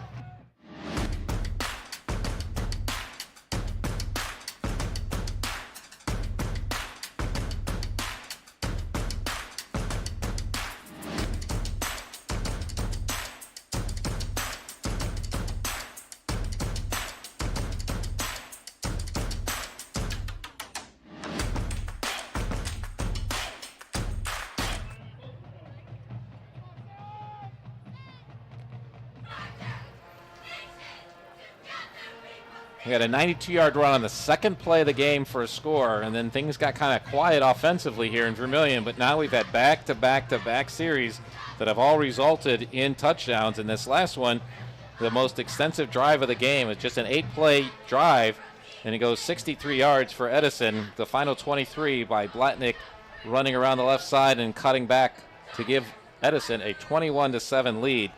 And that was the longest drive of the game as well, just under 4 minutes on that one, and leaves Vermilion plenty of time, though, to do some more damage. Line drive kick right down the middle, bounces around. Fry picks it up at about the 13-yard line, looking for some space. Still on his feet past the 35. Now has even more room, has a couple of guys trying to force him into the sideline, and finally is run out of bounds. But the second great kickoff return by the Vermilion Sailors that puts it into Edison territory. And Vermilion's going to get their best starting position of the day as they're putting the ball down at the Edison 40-yard line. Yeah, another great return for Vermilion. You kind of saw that left side return open up right in front of us. Great blocking, and Fry knows what to do with it up the sideline. Another, as you said, great field position. Let's see if Vermilion can answer back once again. They've done it before, and they'll try to do it again here. The shorter field makes it a little bit easier for Vermilion to maneuver here, and last time it was a Mathis to Fry pass. This time Mathis takes the snap, hands it off right away, and trying to dive over the right side for Vermilion is Mooney. Maybe gets a yard. I'll put it down at the 39-yard line. Yeah, Mooney's kind of the inside back, more of a short yardage guy. They're kind of running a little read there. I'm waiting for Mathis to try to read the defense and maybe keep it and get on the edge, but obviously he's reading the defense and doing what he's able to do with it. If you're just joining us, we've had some big plays from a game that I was going to feature a couple of teams grinding it out, but a 92-yard touchdown play by Edison, a 50-yard play by Vermilion, and here's Mathis trying to duplicate that. Steps up in the pocket again like he did last time, but this time he runs out of time, runs out of room, and shoved backwards. Forward progress should get him back close to the original line of scrimmage, but either way, it's going to be third and pretty long here for Vermilion. They'll be behind the chains at the 42-yard line, so a loss of 3 That should be the first sack of the game for Edison. 4:30 to go in this first half. It's Edison 21, Vermilion 7. I'm John Guzik along with Mike Rush here on the Lorain County Sports Network. Happy to have you along here on a beautiful Week 9 in Vermilion. Tough spot for Vermilion. I don't know if they need to get it all here. Could be 4-down territory. Mathis under center. He's going to roll out right, looking for some action and still looking, and tries to get it out in the left flat, close to a first down, but I tell you, pretty tight coverage trying to squeeze it in there on that play, and the ball falls incomplete and going to bring up 4th down as they kind of went for the whole thing on 3rd down. I think that was Myers out there, the intended receiver, and we see the line coming off, so Mathis is going to stay on the field. He's the quarterback, but he's also the punter, but it looks like they will go into punt formation and try to make sure they can pin Edison back and maybe make Edison make a mistake. 4:05 to go in this first half. Mathis has a snap, kick is away, nice punt. Caught it inside the 10-yard line and bringing it out on the left side, getting a little bit of then knocked down, but a beautiful open field tackle. I believe that was Coons, or let me get the number out there. No, not Coons. That's Kaiser getting in there and bringing him down and putting the end of that return. So nice kick by Mathis and keeps him inside the 20 with the return with 3:54 to go in this first half. Medina hands off around the right side, looking for some space, got some room, now cutting back as Blatnick, a flag comes in. We haven't had many of those here tonight. We had one on the opening kickoff that took back a 95-yard return by Edison, and we're going to get another hold on Edison on this one. Yeah, they've really enjoyed that jet sweep here tonight, and sometimes when you've got a back that's cutting back like that, it can lend itself to a hold, and that's what they got here. Yeah, Blatnick did get out to the 25, and the hold was close to where that play ended up. So, yeah, they're going to mark from the 25. So that's going to be a gain of 7 on the play, and then they'll mark it back 10 from there. Just the 3rd penalty of the game, the 2nd one on Edison. And they've had 20 yards of penalties. And this is exactly what the Vermilion defense was hoping for, try to pin them back. Still 1st down, of course, this time 1st and 14. Medina rolling left, gets some pressure, has to step up, and looking on the left side for Hermes, but the ball falls well short of him as Vermilion's front line getting some pressure on Medina multiple times in this game. They've done a really good job so far of keeping this thing close. Yeah, good job by the backside pursuit there, trying to kind of do a little rollout there, and quarterback had pressure in his face right away, forcing him to give it up. And the clock stops, so if you can win the field position battle here, as Vermilion's defense is trying to do, it could have some time to still do some damage here in the first half. 2nd down, 14. Medina in the shotgun, fakes the handoff, keeps it himself over the right side, and then makes a move and gets outside to beat one of the defenders and makes a nice gain on the 2nd down play, and it's going to make it a more manageable 3rd down. But pursuit was good enough that even though that play is going to go for 7 yards, it still leaves it to be 3rd and 7. Yeah, great pursuit, like you said, by this Vermilion defense. You know, the way you corral a great back like him is you really got to get hats to the ball, and it can't just be one guy. It's got to be team defense. That was Brock Myers getting out there, and he did that old adage of, hey, the sideline is your friend when you're a defender, and he put just enough pressure on Medina to get him out of bounds. And here's a handoff. Blatnick coming around the left side and has plenty of open room, and it has more than enough for the 1st down before he's finally shoved out of bounds near the 40-yard line.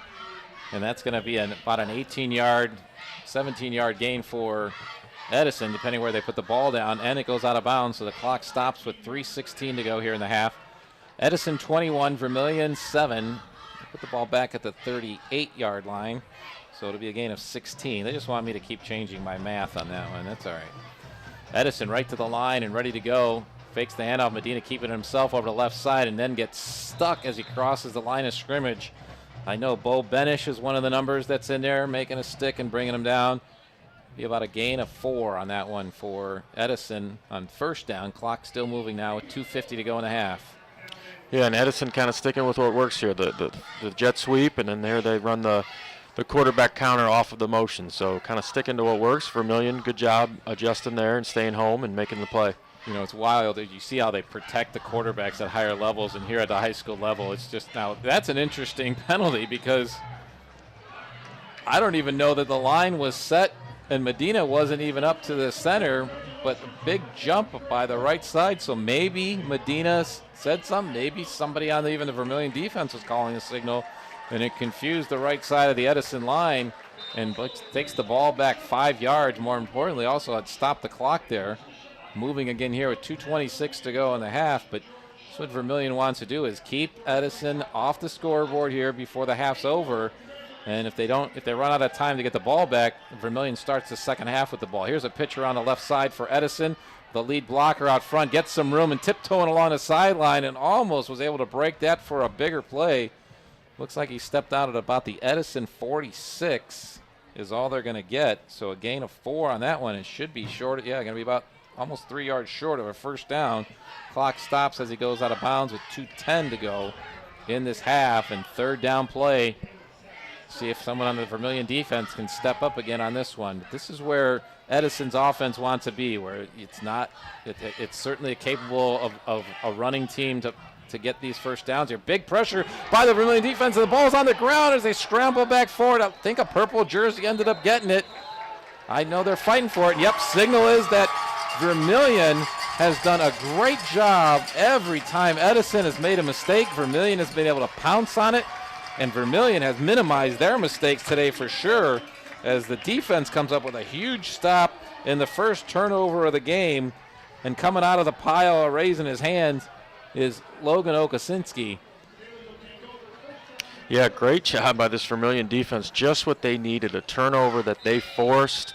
You know, great job. This defense, again, is competing, and now they've got time, 2 minutes left, to try to get a score before half. From the 37 of Edison now, see what they can do. Mathis in the shotgun, starts a little high. Now they hand it off inside the backfield, and Coons is keeping his feet chopping, but great job of wrapping up and holding on by the Edison defense. Is going to stop him at the 36 for just a gain of 1 as the clock continues to move. 1:44 to go, first half. Boy, I tell you what, if Vermilion can get a score here, they've got timeouts left as well, taking their time a little bit in the huddle, getting the play in from the sideline. Clock continued to run down to 1:31. Here they come to the line. Mathis in the shotgun. Got twin receivers split wide to the right. Slot comes in motion, and it's Coons getting that motion handoff and trying to stretch it out to the sideline. He probably should just take it out of bounds at that point, stop the clock, save a timeout, and that's what he does. Only going to get a gain of about another yard. So it's going to bring up 3rd and 8. I got to imagine you're in 4-down territory here with 1:16 to go in the first half. If they can't make it on this 3rd down play to keep the series alive. Yeah, look for them to try to get Mathis on the edge here, maybe rolling towards the field here to his left. Kind of give him that run pass option, maybe dump it off and then keep it if he doesn't like what he sees. Clock is stopped right now. Halftime show coming up. We'll have a little bit of look-ins on the bands that are here. And then we'll have some scores from around the Lorain County area, as well as a chance we get to rate the dog here. And it looks like there's some good dogs going there. The Vermilion Lions Club has the concession stand going there. And we do get a timeout now. And it's going to be a Vermilion's first timeout. They're going to run a reset with a 3rd and 8 coming and 1:16 to go in the half. We've had a dynamic second quarter after 1 score in the first quarter. We had 3 straight drives that resulted in touchdowns. 2 of them, of course, were for Edison, and that's why they still have a 21-7 lead here as we wind down in the first half. But Vermilion trying to put something points on the board before the quarter's over and then get the ball back to start the 3rd quarter and stay in this game as Edison, the number 2 team in their region, and having a blockbuster season. We're having a blockbuster season, and thanks to all the sponsors that you see rolling on your screen here. Lorain County Community College is our sponsor of our opening kickoff each week, LCCC, where you can kick off your future. And our first snap brought to you each game by Music's Auto Care, where they're celebrating 80 years in business. And we'll be back for week 10. We'll be in North Ridgeville. We're going on the totally opposite side of the county in our coverage area next week for a Southwestern Conference game. 3rd and long here now for Vermilion. Mathis takes the shotgun snap, looking left, and nothing there, and he's going to keep it himself over the right side. Makes a nice move to get out of bounds, but he's going to be just short of the marker. So it's going to bring up 4th down with 1:09 to go. The clock does stop. Yeah, nice job by Mathis making something happen once again. Not sure if he kind of lost track of where the 1st down marker was, but he's able to get out of bounds and set up a 4th and 1 here with 1:09 left. Well, this is one of those things that, you cannot replace experience, and until you're live in that situation, a minute to go, you're the underdog, you're trying to make a play. It was a pass play called out of the huddle, but it keeps the drive, the drive's still alive here, 4th and short. Math is going to keep it himself, dives forward. From our angle, we're going to have to wait and see if we get a signal here, because it's going to be very close to the 1st down. As you see, he just kept it and leapt forward. And it's a little bit more than a yard to go, so I don't know where I couldn't guess from this spot where it is, and the officials are going to take a measurement, I believe. 1:06 to go. It's Edison 21, Vermilion 7 here on the Lorain County Sports Network. John Guzik and Mike Rush having fun on a Friday night again, that's for sure. And the Sailor walks by. You can hear on our crowd mic, crowd getting into it. They are. They got to say, let's go chain gang right now, because they're going to bring the chains in from the far side and take a measurement here. You don't see this measurement too much anymore. The mechanics for high school officials especially is when you do get a 1st down is, for the most part, to put the ball down on a stripe, so that it's very easy to know, did they make the stripe 10 yards out or not. In this case, they want to come out and measure, and you can see the signal there that Vermilion does get the 1st down, keeps the play alive. Now what Vermilion needs to be conscious of, the clock's going to start as soon as the chain gang is reset on the sideline, so they can't bask in the glory of gaining the 1st down too much, as they need to get to the line here, which is now just inside the 27-yard line. Clock running again with just over a minute to go. Mathis takes the shotgun snap, immediately rolling left, looking left, has Coons on the left flat, and he gets the catch and gets out of bounds for, again, another short gain. And we've got a flag coming back, as that one's going to be a hold, as Mathis rolled out left and tried to get around the pressure. And this one's going to hurt pretty bad, as we're now under a minute. And instead of being 2nd and about 7 or so, it's going to be 1st down, which the downs don't matter that much when you're down to 57 seconds. They're going to mark it off from the 27, so they're going to go back to the 37. Yeah, tough penalty for Vermilion, as you said. It's not so much the downs, but it's the yardage, and they're trying to, as we said, punch it in here, get the ball to start the 2nd half, and try to win that middle part of the game here. But that's going to be a penalty they're going to have to overcome. Only the 2nd penalty on the Sailors today, as they rush to the line. Mathis in his shotgun takes the snap, looking, pressure coming in. Boy, I tell you, he has confidence in eluding that pressure, and he does, and he completes the pass on the right side, almost back to the original line of scrimmage. Not a big gain, but I tell you what, a pretty exciting play, as Mathis hits a strike on the run to Miles Schlosser coming across. Not a big gain, but I tell you, very athletic play, very exciting. Keep this drive alive to the 31, and the clock is stopped. They did rule Schlosser did get out of bounds on that one. 36 seconds to go. 2nd and about 14.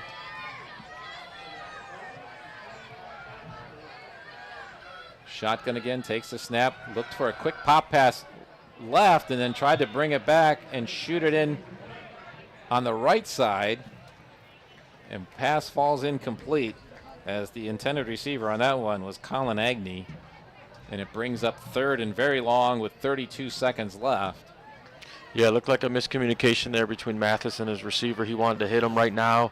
Receiver kind of wasn't on the same page with him, and it could have been, it could have been worse, trying to force it into a tough spot there. But 3rd and 13 here. Well, he did a good job of keeping his head and looking for that secondary receiver very quickly. So I like a lot of things that Mathis has done here in this 1st half. Shotgun takes it again. It's going to roll left. Stops, sets his feet, look to go deep, and nobody's open. Now he's got pressure, and he's trying to get it out on the right side. Had a receiver, but rolling backwards and trying to throw it that far was not meant to be, as Agnew was, again, the closest man to the ball, but that ball falls incomplete, and it's going to bring up 4th and long pretty much way too out of field goal range for Caleb German. 24 seconds left in this first half. Edison 21, Vermilion 7. Vermilion trying to salvage something out of this first half. Now, the good news for them, they still have a couple timeouts left. You don't need to throw it into the end zone or any type of short field Hail Mary. They need a first down to get it inside the 20 and past the 18-yard line. So 4th and about 14. Math is under center this time. Drops back, looks right, runs into his own guy, and then just flips it out of bounds after that. And that's going to give the ball to Edison with 20 seconds left in this first half. Edison will take over on downs. And again, maybe some of the experience there is that looked like thought maybe had another down to give and get rid of it instead of having a broken play. But on 4th down, the ball goes straight over to Edison. And they'll take over on this final 20 seconds of the first half. Yeah, not sure what happened there, but again, as you said, Mathis still learning. He's a junior. He started as a sophomore last year. Coach DeFucci's really happy with his development, and just learn from every rep that he gets. And Vermilion's going to take their second timeout now just to make sure they kind of calm everybody down. Probably a very good move. It's one of those adages, you can't take those timeouts to the locker room with you. If you're Bill DeFucci, the coach of Vermilion, and saw an opportunity to say, hey, there might be some disappointment, some lacks on his defensive side, and we've already seen big plays by Edison, some straightforward plays where the quarterback just kept it on the second play and went 92 yards, and then we saw the reverse throwback pass to the quarterback for another touchdown. That's 2 of the 3 touchdowns. A pretty exciting plays for this Edison offense. Yeah, you come into this game, and I didn't really know what to expect. To be quite honest, we don't see a lot of these teams throughout the season. You look at it on paper, and you're not sure. I've been very pleased with Vermilion's competitiveness, the way their physicality. They're a young team that's still learning, and Edison has shown their potential at times as well, and some sloppiness from them as well. So, we'll see what this situation holds here with this long field, but most likely Edison gonna run the football. And every time there's been sloppiness by Edison, Vermilion has been taking advantage of that. Here's a pitch out to the left side, so this might just be to run out the clock unless something really bad happens to the Vermilion defense, but does get out of bounds to stop the clock with 15 to go. Got out to, let's see where they're marking on the other side, just shy of the 40. They're marking at the 39, so that'll be a gain of 8. Second down, long 2 for Edison. Again, with that big play capability we've already seen, 15 seconds is plenty of time, so you got to stay on your toes if you're the Vermilion defense. And here's another pitch left side going around the same play, and it's Cy Finnan doing the same thing. Gets out for about a gain of maybe 10 this time. Let's see where they put the ball down. It's going to be at the 47, so that'll be a gain of 8. A first down for Edison, and got out of bounds with 10 seconds to go in the game. So just kind of eating up some room and still leaving the opportunity to create that big play possibility for the Chargers. Yeah, we've already seen one trick play from them here tonight, so if you're this Vermilion defense, you're definitely on alert for any type of double pass, trick play. I mean, now's the time to maybe try something here. Medina in shotgun formation. Platnick goes in motion. Medina's going to throw and looking long down the left side. He's got a guy out there and almost hauled that in. I mean, great defensive coverage by Mathis for Vermilion, and yet they were almost able to bring that ball in with a very low catch, and just I think all the vibration of running full speed down the sideline was too much for the receiver to hold on to that one for Edison as the ball falls incomplete. But that was almost a big boo-boo for Vermilion's defense. Had his hands on it and almost pulled that one in. Yeah, and if you're a defensive coach or a defensive back coach, you're all kind of yelling over that headset. You cannot let anyone behind you. Well, I thought Mathis had pretty good coverage, and the pass was just out front enough where only Went could catch it, and then it fell incomplete at the last minute. And with 3 seconds to go in this first half, we got to delay a game now on Edison, which will put the ball back 5 yards, and that's not going to make too much of a difference when you're trying to go for all of it or nothing here on this last play. But it is the 4th penalty by Edison in this first half, and they've now got 30 penalty yards. Vermilion taking advantage of all these errors by Edison. Here's another pitch on the left side. It's Finnan going around and getting knocked out of bounds, but that's going to take more than 3 seconds and bring our clock down to 0 and bring us to halftime here in Vermilion, with Edison leading 21-7. Like Mike said, wasn't exactly sure what to expect, except knowing that Edison a heavy favorite coming in, but Vermilion having a comeback season this year and a lot of young guys getting into the stretch run of their first season, and they learn a lot over the course of the year and see what they can put together. They've been able to take advantage of pretty much every mistake that Edison has made. Vermilion has been there to answer, but the Chargers from Edison still have that 21-7 lead. Stick around at halftime. We've got scores coming up and stats that Mike Rush puts together for us from the first half, and we'll get those in one of our breaks, and then we'll also get a chance to rate the dog before we're done with halftime. But after this break, we'll come back and recap the first half and what's happened and get a little taste of the Edison band. So stick around with us here. It's Edison 21, Vermilion 7, halftime on the Lorain County Sports Network.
All the way from Milan, Ohio, home of the Melon Festival. Back in my running days, we used to head out to Milan every Labor Day to run in the Melon Festival 5K. Good memories out there. Of course, it's Edison High School, the birthplace of Thomas Edison. If you didn't know that connection out here, that's where the name comes from. And the Chargers are in control so far with a 21-7 lead over Vermilion. We're going to recap what's happened here in the first half on the Lorain County Sports Network. But let's take a quick look around the league, around the county, and go into the Southwestern Conference first, because Amherst got up to an early lead over Avon. That game at Amherst, and the Comets are up 7-0. Boy, wouldn't that be a tremendous upset if the Comets could pull that off. We've got Avon Lake and North Ridgeville battling up in Avon Lake, and Ridgeville's up 14-7 on that one. Avon Lake still with a 6-2 record, and high rankings in the Region 6 of Division 2, but well, I tell you what, they have struggled the last couple of weeks, so keep an eye on that one. And here's another surprise. Berea Mid-Park all over Olmsted Falls. 21-0 is our score that we have from that one. On our sister station, WDLW, they're out in Grafton, and Midview has grabbed an early 14-0 lead over Elyria. Keeping a lot of looks on that one after Midview trying to battle into a playoff position, and Elyria coming off their first win of the year. In the Lorain County League, Columbia trying to run the table there. They're up on Brookside 7-0. Keystone up early on Wellington 6-0. No score between Firelands and Oberlin that we had at the last report. It was good that Oberlin is back playing this week because we know they've been very short-handed and had to ended up going a no contest last week against Wellington. And on our other sister station, WOBL, they've got a big Lorain County League game going on there. Clearview up on Black River, 14-0. We'll also be keeping an eye on that Elyria Catholic Fairview game because in the playoff standings, we mentioned how Vermilion would be trying to get into the playoffs if they can, and it's Elyria Catholic who's the team knocking on the door behind them right away, and that game tied up 6-6, Elyria Catholic and Fairview. An updated score from that Firelands and Oberlin contest. Firelands now well in control, up 28-0, rolling right away with that game. And if you missed it yesterday, Lorain High played out at Bedford on Thursday night and came up just a little bit short on them, as the final score was Bedford Bearcats 15 and Lorain 12. It was just the second loss of the year. Still a 7-2 record for Lorain as they head into the final week of their season. And we'll be looking at Lorain and Elyria both getting into Division I playoffs this year. It doesn't take a lot to get into the Division I playoffs. Here in our game, Vermilion, it's going to take some help to get into the playoffs. It's a little more competitive, and of course a lot more teams in the region to be one of those top 16. So Vermilion did come into the game as number 16 in their region, and the games did not start out well for the Sailors as Edison took the opening kickoff 95 yards back to the end zone, but that was called back because of a penalty. Didn't hold back the Chargers at all. As on the second play from scrimmage, their quarterback, Medina, took it 92 yards, virtually untouched around the right side to give an early lead to Edison 7-0. That was how the scoring ended in the first quarter. As we got into the second quarter, though, things picked up quickly, as on their first possession of the second quarter, Edison capped off a 29-yard drive after a very short punt by Vermilion. And it ended up being, it's a 29-yard drive, but it was a 30-yard pass play because of a sack. And they did a reverse and a throwback to Medina, the quarterback, who took it in from 30 yards out, made it 14-0. And just when Vermilion was starting to maybe grit its teeth, they get the first of two great kickoff returns. The first one by Kaiser took it into Edison territory, and then after a loss in that series, Mathis dropped back and dropped a beautiful pass over Keegan Fry's left shoulder in stride, and Keegan took it the last 25 yards and into the end zone for a score, and Vermilion's first and so far their only score this game, but made the game 14-7. Edison did answer on the very next series with the most sustained drive of the game, as they went 8 plays in almost 4 minutes, and a 63-yard drive ended up on a Blatnick 23-yard run where he started left, cut back to the middle, and took it to the house from 23 yards out. Extra points have been good each time for both teams, which leaves us at a score of Edison 21 and Vermilion 7 here at halftime in this Sandusky Bay Conference Bay Division game. Happy to have you along with us. We're going to take another break here. When we come back, we'll give you all the more detailed stats from this game from the first half. And guess what? We get to rate the dog as well, as this has got to be the fun part. Fire extinguishers. What instrument did you play in the high school band? I played the fire extinguisher. The Edison band, giving some visual entertainment as well as a very nice halftime musical show as well.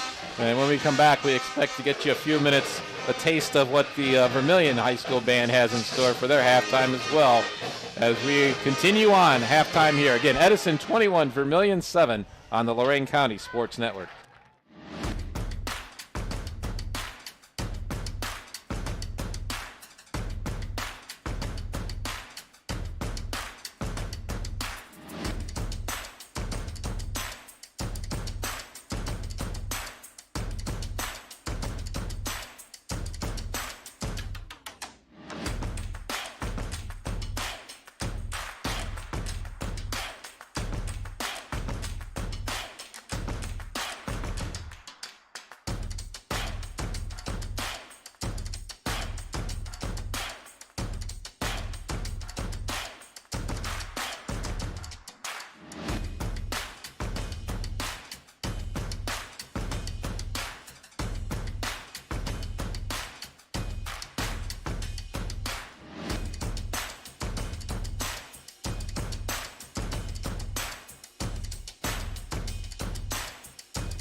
Senior night in Vermilion, and the Vermilion band giving us a little thriller performance out there at halftime with Edison up 21-7. It has been quite a fun, thrilling evening here. And Mike Rush alongside me here. I'm John Gusick on the Lorain County Sports Network. And, of course, the numbers make up a lot of explaining of what happened in this game. And we came in here expecting kind of both coaches talked about it too. We're going to be a grind out. We want to run the ball first. But I don't know if they were misleading us or just the circumstances worked out, but let's break down the numbers for the first half stats here on the Lorain County Sports Network with Mike Rush. Yeah, for Edison individually rushing the ball, Marcus Medina, the quarterback, 8 carries for 93 yards and a touchdown. Remember, 92 of that came on the first drive of the game, so other than that, with some negative plays, Vermilion's done a good job of kind of limiting him. Finnan had 7 carries for 59 yards. Whitmer, 2 carries for 13. And then Blatnick has really been the back that has done the most damage. 8 carries for 90 yards and a touchdown. Passing the ball, Medina is just 1 for 6 for 8 yards. But then we did see the trick play. Hermes had the pass to Medina for 30 yards and a touchdown. So Medina has the 1 catch for 30 yards. And Wendt has 1 catch for 8 yards. For Vermilion, running the ball has been tough at times. Coons, 6 carries for just 7 yards. Mooney, 3 carries for just 4 yards. And then Mathis, with his elusive ability, 5 carries for 26 yards today. Throwing the football for Vermilion, Mathis is 5 for 12 for 69 yards and a touchdown. That touchdown went to Fry for 50 yards on the big play for Vermilion. Schlosser, 1 catch for 7 yards. Coons, 2 for 9. And Mooney, 1 catch for 3 yards in the first half. We have had some weird numbers here in the first half. I mentioned we had a 29-yard drive that was capped off by a 30-yard touchdown pass. We had a 47-yard drive that was capped off by a 50-yard touchdown pass. And you've got a guy with a 92-yard run who only has 93 yards on the game. So the numbers belie a little bit about what we kind of expected coming in, and don't really give a lot of heads up to what to expect here in the second half. And Vermilion's going to start the second half with the ball, so we expect them to come out maybe even to some trick plays of their own as they get deeper into this season and see what they can come out of it, because as the underdog they got really nothing to lose here, as we've got another half of football coming up here on the Lorain County Sports Network.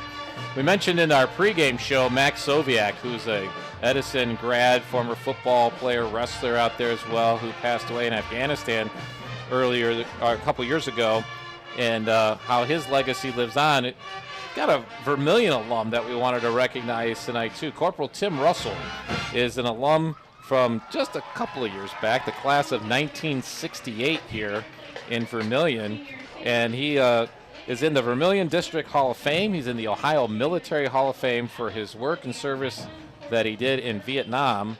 Most notably, while in Vietnam, was wounded, but wouldn't even let medics care for him until he made sure all of his men were taken care of first. And now there is some legislation that has been proposed in the Ohio Congress that would have a portion of Route 60 here out in Vermilion named after Corporal Tim Russell. So a nice way to salute a couple of veterans from both of our schools here tonight that have made significant impact. I understand Corporal Russell actually ended up being a Vermilion police officer and a canine cop as well as part of his career. So recognize them and having a lot of fun here. We've got alums out here as Coach Hall for Edison at one time coached the Vermilion football team, and one of his players was the current coach of the Vermilion High School Sailors, who's doing a great job here in year 2 with 3 wins so far for the Vermilion Sailors.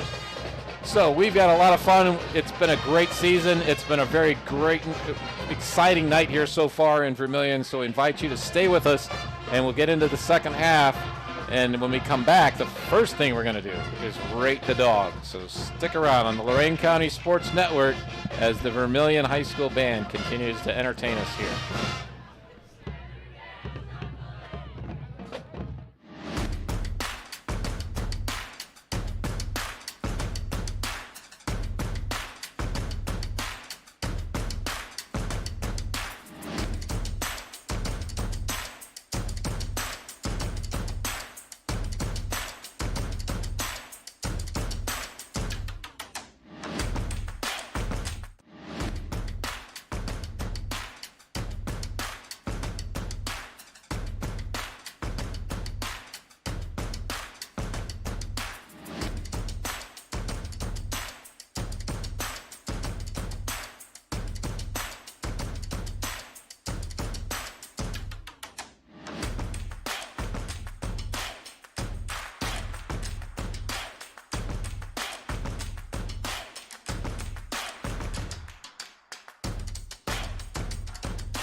We're back here at Vermilion, where it's Edison 21 and Vermilion 7, and each week we get add a little fun to our halftime and get a chance to rate the dog, courtesy of Brian Victor of Howard Hanna. Brian says enjoy the game, and hey, what better way to enjoy a high school football game than to stop by the concession stand, not only for something good, but it's almost always volunteers looking to raise money to benefit the high school sports programs around here. So as we rate the dog, we get a chance to introduce you to our team here for our YouTube channel. And we'll start with our jack of all trades, technical director, producer, Edwin Vereen. What are you giving this week's dog here from the Vermilion concession stand? So this week I'm giving this hot dog a 4. Reason being because the grill marks are there, and the hot dog bun itself reminds me of a Hawaiian sweet roll. So we get a 4 here. Now, the guy behind the camera has been the stingiest rater so far this year. So let's go to Andrew and see what he's given us for this week. I'm gonna give it a 2. I'm not as much of a fan as the sweet bun as Ed is, but it was, all things considered, it wasn't a terrible dog. And Mike Rush, our color commentator, you got to weigh in. You're the stats guy, so you should be doing the math and figuring out the average when we're done. But what are you giving it this week? I'm going to go with a 3.5. Not too hard to please, so 3.5. Right, that's kind of where I'm coming. I like them all, and I like the fact that it's truly everything that comes out of that concession stand, a labor of love. But I'm going to go with Edwin, and I'm going to bump it up to a 4. So the math in there somewhere is around a 3.8, I believe, or something like that we have. So it kind of puts the pressure on North Ridgeville's concession stand, because that's where we're going for Week 10. So we expect them to be, raising up their game and trying to take the title. But our thanks to Brian Victor at Howard Hanna for helping us rate the dog each week as we're getting ready. Captains are at midfield right now discussing how they're going to start the second half. And, of course, we're going to see Vermilion take the ball, but Edison chooses to go the same direction. So Vermilion will be heading south to start this second half as the score is 21-7 is the deficit the Sailors are up against here in Week 9. And we appreciate all of our sponsors, including I-90 Nissan, which brings you this halftime show. Our friends at Erie's Market, where they have the Cool Cat Combo. You can take a bite of that and rate that yourself. Janasco Insurance, the protection you need, the service you deserve. And the place I'm trying out next, Jones Barbecue and Grub. Smoking good barbecue. I like the line. The guy who does the radio ads, he's a little shaky. Just teasing, because Edwin is the voice of Jones Barbecue on WOBL and WDLW. So just having some fun here as we wind up our season next week in North Ridgeville. A couple other scores. I know Fireland's now up 35-0 on that one. Avon Lake came up with a field goal to narrow the margin a little bit in that game against Ridgeville, as it's still North Ridgeville up 14-10 on that one. Last score coming in the second quarter. And we're keeping an eye on that EC Fairview game, because not only impacting what's happening in Lorain County overall, but right in the playoff, they're going to be battling out, I think, right here between Vermilion and Elyria Catholic for one of the last spots in their region. They're tied with Fairview at 6. And Mike Rush, you got a history with your friends over at Rocky River, so I bet you still keep track of them as well, don't you? Yeah, big game here tonight in the GLC between Bay and Rocky River, kind of a de facto conference championship game. Bay's up 21-14 in the third quarter. Yeah, that Bay team is really, they've shown a lot this year, that's for sure. All right, so we're getting ready. Start this second half.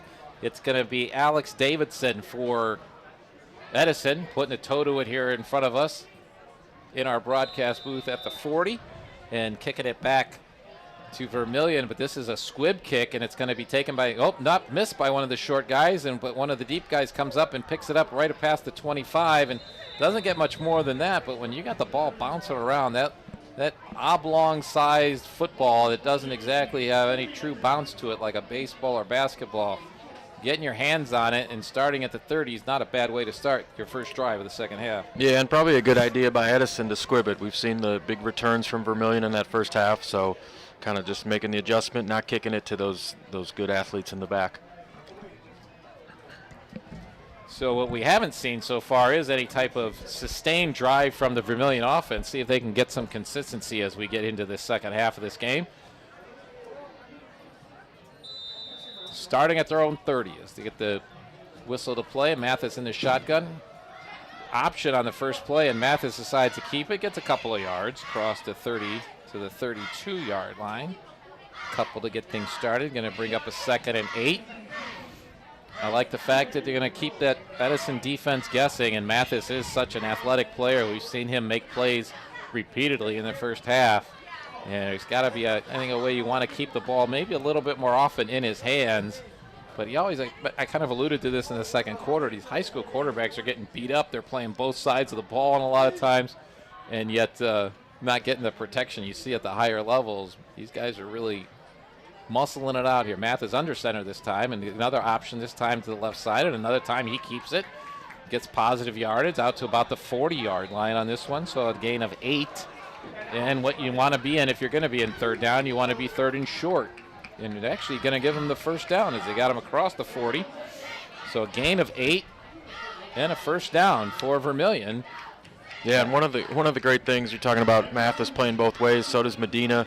One of the great things about smaller school, smaller division football is you see everybody going both ways, and everybody's just out here playing both ways, and it's a great thing to see. Ironically, that's just the 3rd first down of the game for Vermilion. They didn't get a lot of them in that first half, and that touchdown came on a one series drive.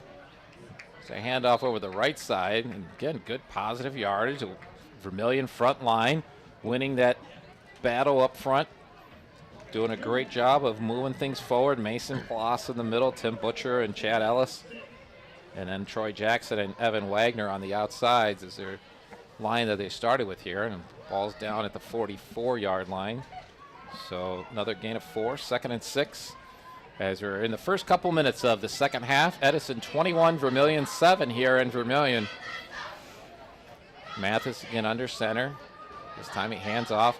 Play goes left. Nothing on this one. Stacked up by the right side of the Edison line, met by a bevy of white jerseys before he could even get back to the line of scrimmage. Going to make it a loss of 1 back to the 43.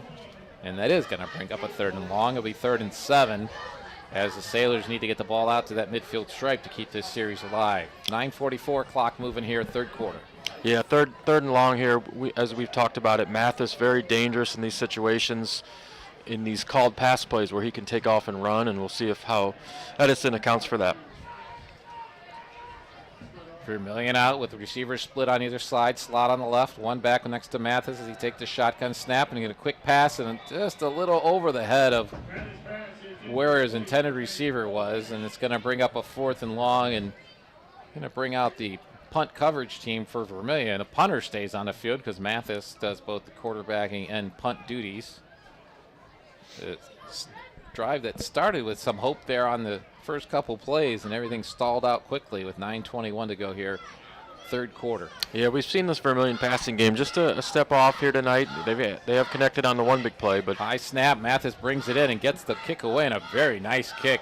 Drives his deep man back to the 22-yard line, and then wrapped up immediately before he could do any type of return. And that, I believe, was Colin Agnew who got his hands around him and wrapped him down before anything could happen. Great job by the coverage team by Vermilion after we're going to call that a 34-yard punt with no return. Yeah, we'll see if this Edison offense can kind of settle in, into the type of game that we kind of anticipated. Let's seeing if they can go on a long drive, and obviously for Vermilion, trying to get a stop.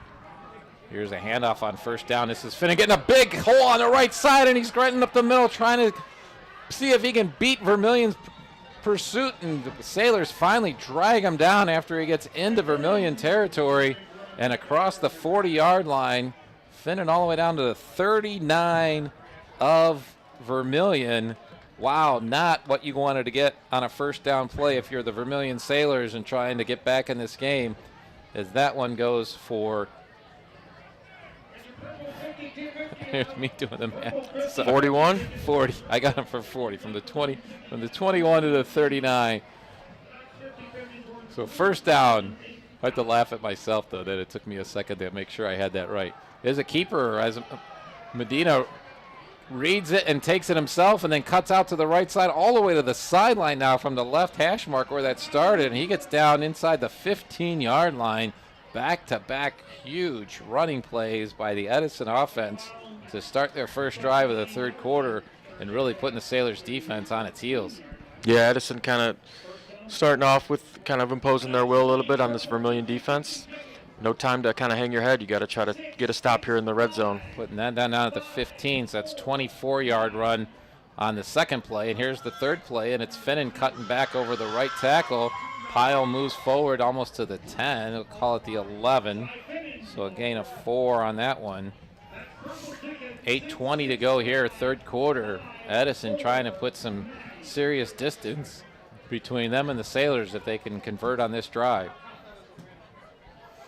Yeah, we've seen it so often this year with these games and these teams that, you know, compete well, and into the second half you got to try to sustain that effort. Motion on the snap, and the motion man gets the handoff going around the left side, skirts a tackle, and it's Blatnick getting pushed back down before he can make anything out of it. And I do believe we have a flag down on this play as the tackle made by Sean Brownell lost some yardage on the play. So Vermilion, if it's against Edison, may keep it, but the Chargers' offensive huddle is moving backwards. So we definitely expect this to be on the Chargers. It's a matter of whether or not Vermilion wants to accept it or not. Discussions being made. Officials start marking it off. So there's a loss on the play. They're going to put it back. Now, because it's a spot foul, it almost ends up being a double penalty because they lost yardage on the play and then 10 yards because the foul was in the backfield anyway. So it really ends up being a 14-yard penalty. So I guess in that respect, why would you turn it down if you're the Vermilion Sailors? Quick pass on the right side, but kind of did it sidearm and slung it a little bit too low for his intended receiver to get a chance to get at it. So that one falls incomplete and going to bring up third down and 19. Yeah, and Coach Hall in the pregame talked about his offense trying to be more balanced, and they've struggled in the pass game here tonight when they've been forced to pass it. And, you know, that's something going forward. If they're trying to make a deep run into the playoffs, you have to be able to, you know, bring that passing game to the table as well. Yeah, because you saw what happened when they went against a true playoff team like Perkins. Here's a rollout to the right side by Medina. He's got pressure, gets the ball away. It is caught. It's inside the 10, down marked at the 6-yard line. Do I have that number right? I don't have the right. No, I'm sorry, 16-yard line. It's to say short of the first down. My apologies. So a gain of 9. They're still short of the stick, so still going to be fourth and about, well, you're going to call it a short 12 or a long 11. 7:23 to clock stop now here in the third quarter with Edison having a 21-7 lead. Do you try for the field goal here, or do you can take a timeout to kind of talk about it here? So Edison does take a timeout, and we're going to take a quick one as well. We'll be right back and see what Edison decides to do on fourth down, where it's the Chargers 21, Vermilion 7 on the Lorain County Sports Network.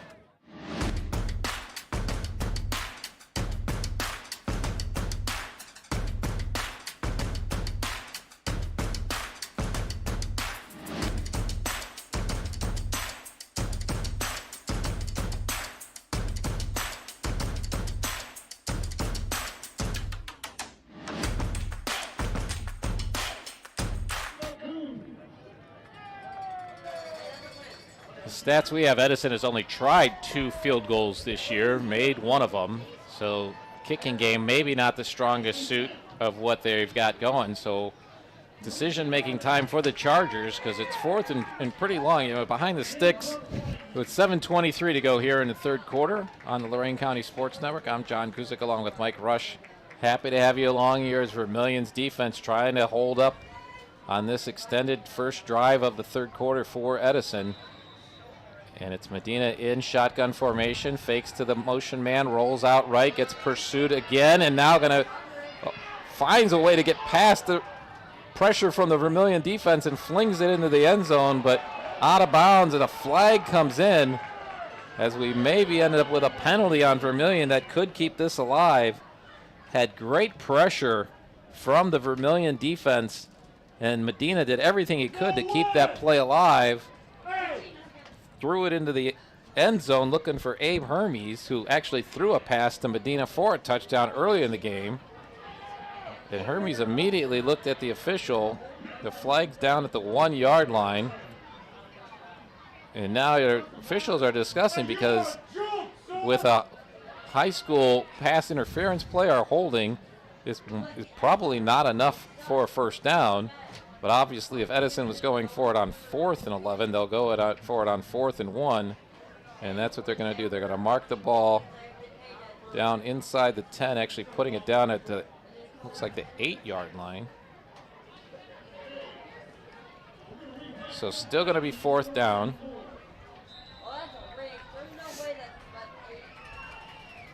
Yeah, tough call there. Just kind of throwing it up for grabs, and they got Vermilion there on the little contact in the back. Only a 3rd penalty on Vermilion of the game, but really tough time for this as now Medina will go under center.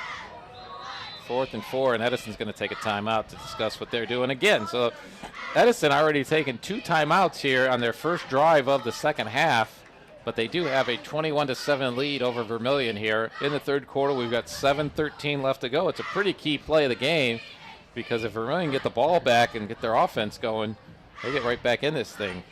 Yeah, you kind of feel like this is kind of the play of the game right here so far. Obviously a lot of time left, but a score by Edison could, kind of help put it out of reach. And flip side, if you do get the stop, Vermilion, you got momentum headed your way, 2-score game, and maybe you can go down and make it a 1-score game. So if you're watching on the video, you're looking at what happened is that pass interference would be half the distance, the way it's assessed in high schools. That's why it was an 8-yard penalty and not enough for the first down. It's almost like you would get a 10-yard penalty on that normally, but because of the situation, it actually kind of worked out to Vermilion's favor, because it keeps it in something that's, 4th and certainly doable for Edison, but not a gimme or something that you're just going to take a quarterback sneak on. But Medina under center, it's a pitch out to the left side, and running around the left side, trying to get enough room, not only for the first down, but into the corner of the end zone and inside the cone for a touchdown for Edison from 8 yards out,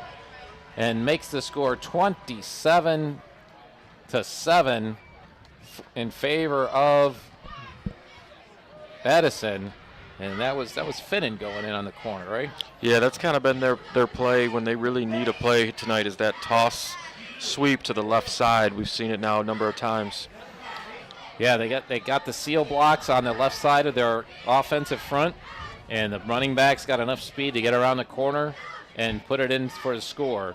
7:06 to go in this one. 27-7 now. Edison looking for the extra point. And both teams have been very good on extra points today. Snap. Hold is down. Kick is up. And it is good. So with 7:06 to go, Edison has now built themselves a 28-7 lead. The Vermilion offense is going to have to answer soon. We'll find out if it can be done if you stick around here on the Lorain County Sports Network.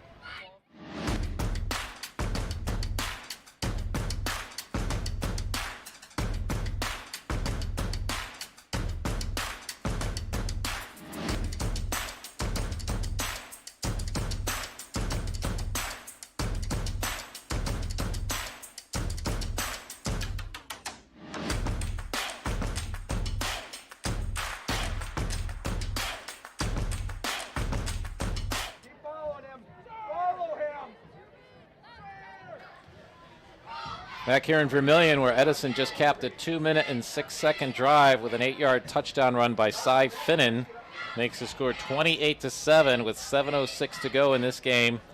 That series started at the Vermilion 39-yard line.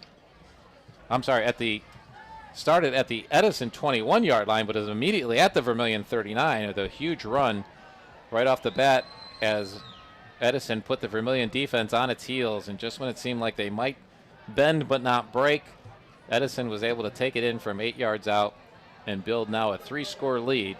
We got to see if Vermilion's offense can get themselves back in the game here plenty of time left, that's for sure. And we have seen some big play capability by both teams.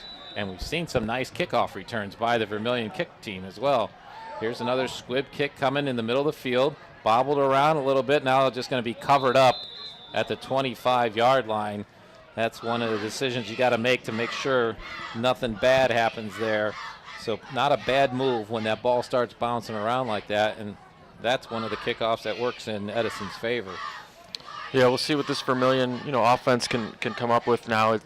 It's tough when you're down multiple scores to, stay true to your game plan, but, they're committed to running the football, and we'll see if they can connect on some of these deep shots to Fry or another receiver as well. Yeah, you talk about being committed to your game plan, but we've seen them toss the ball down the field multiple times. Here's a quick dive up the middle and goes nowhere, unfortunately, for Vermilion as Mooney gets cut down on his legs after a gain of maybe one. I think they're going to just mark it back at the original line of scrimmage and bring up 2nd and 10 for Vermilion.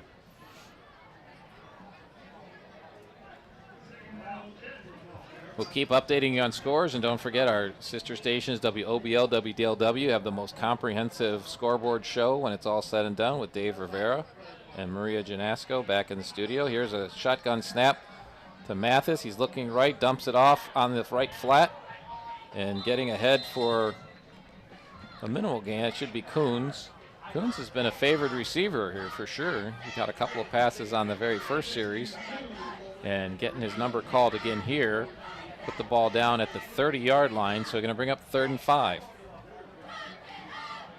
I see a lot of the things that Mathis is doing well. A nice touch on a lot of his passes. I thought a couple of the passes in the first half were in the right spot, and the receivers just weren't kind of in sync with where it was going to be.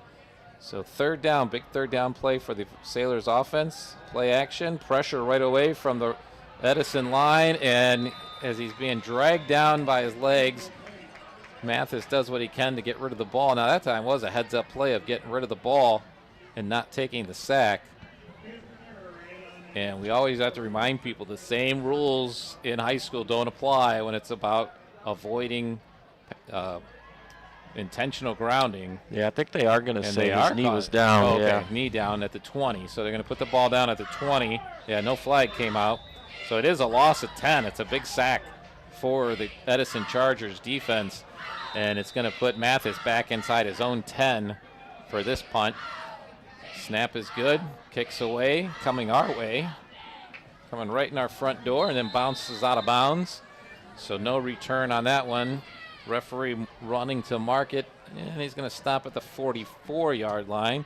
So that's going to be another 36-yard kick with no return. It's pretty effective punting, except for that one where the pressure came from the Edison defense. Mathis has had a nice job punting because his net result has been very consistently in that mid-30 range. So Edison's going to get their second drive of the second half started with 5:08 to go here in the 3rd quarter at their own 44-yard line. 3 and out was not what Vermilion's offense needed to do on that one if they're going to try to get back in this game. Medina hands off Finnan again, this time going around the right side. Gets kind of Miles Schlosser jumping on his back as he crosses the line of scrimmage, so gain of about 3, and maybe 2 only. Yeah, and again, this is the situation that Edison wants to be in the second half. With the lead, able to let your run game kind of do their work, and obviously Vermilion, you got to try to get a stop, get this ball back. 4:37 as the clock continues in motion, and fake to the motion man from Edison, and Medina running around the right side looking for a receiver. Got a flag coming in way on the back end of the play on our near sideline, and it's going to be on Edison. I'm not sure who he called it on because there wasn't much action on this whole side of the hash marks and to our sideline, but the official's flag came out from the line judge on this side of the field. So I think he saw holding more in the middle of the field there as Medina tried to roll out to the right. And so another penalty on Edison. It's their second hold of this quarter. And this is what Vermilion did a really good job in the first quarter of when Edison made a mistake, they took advantage.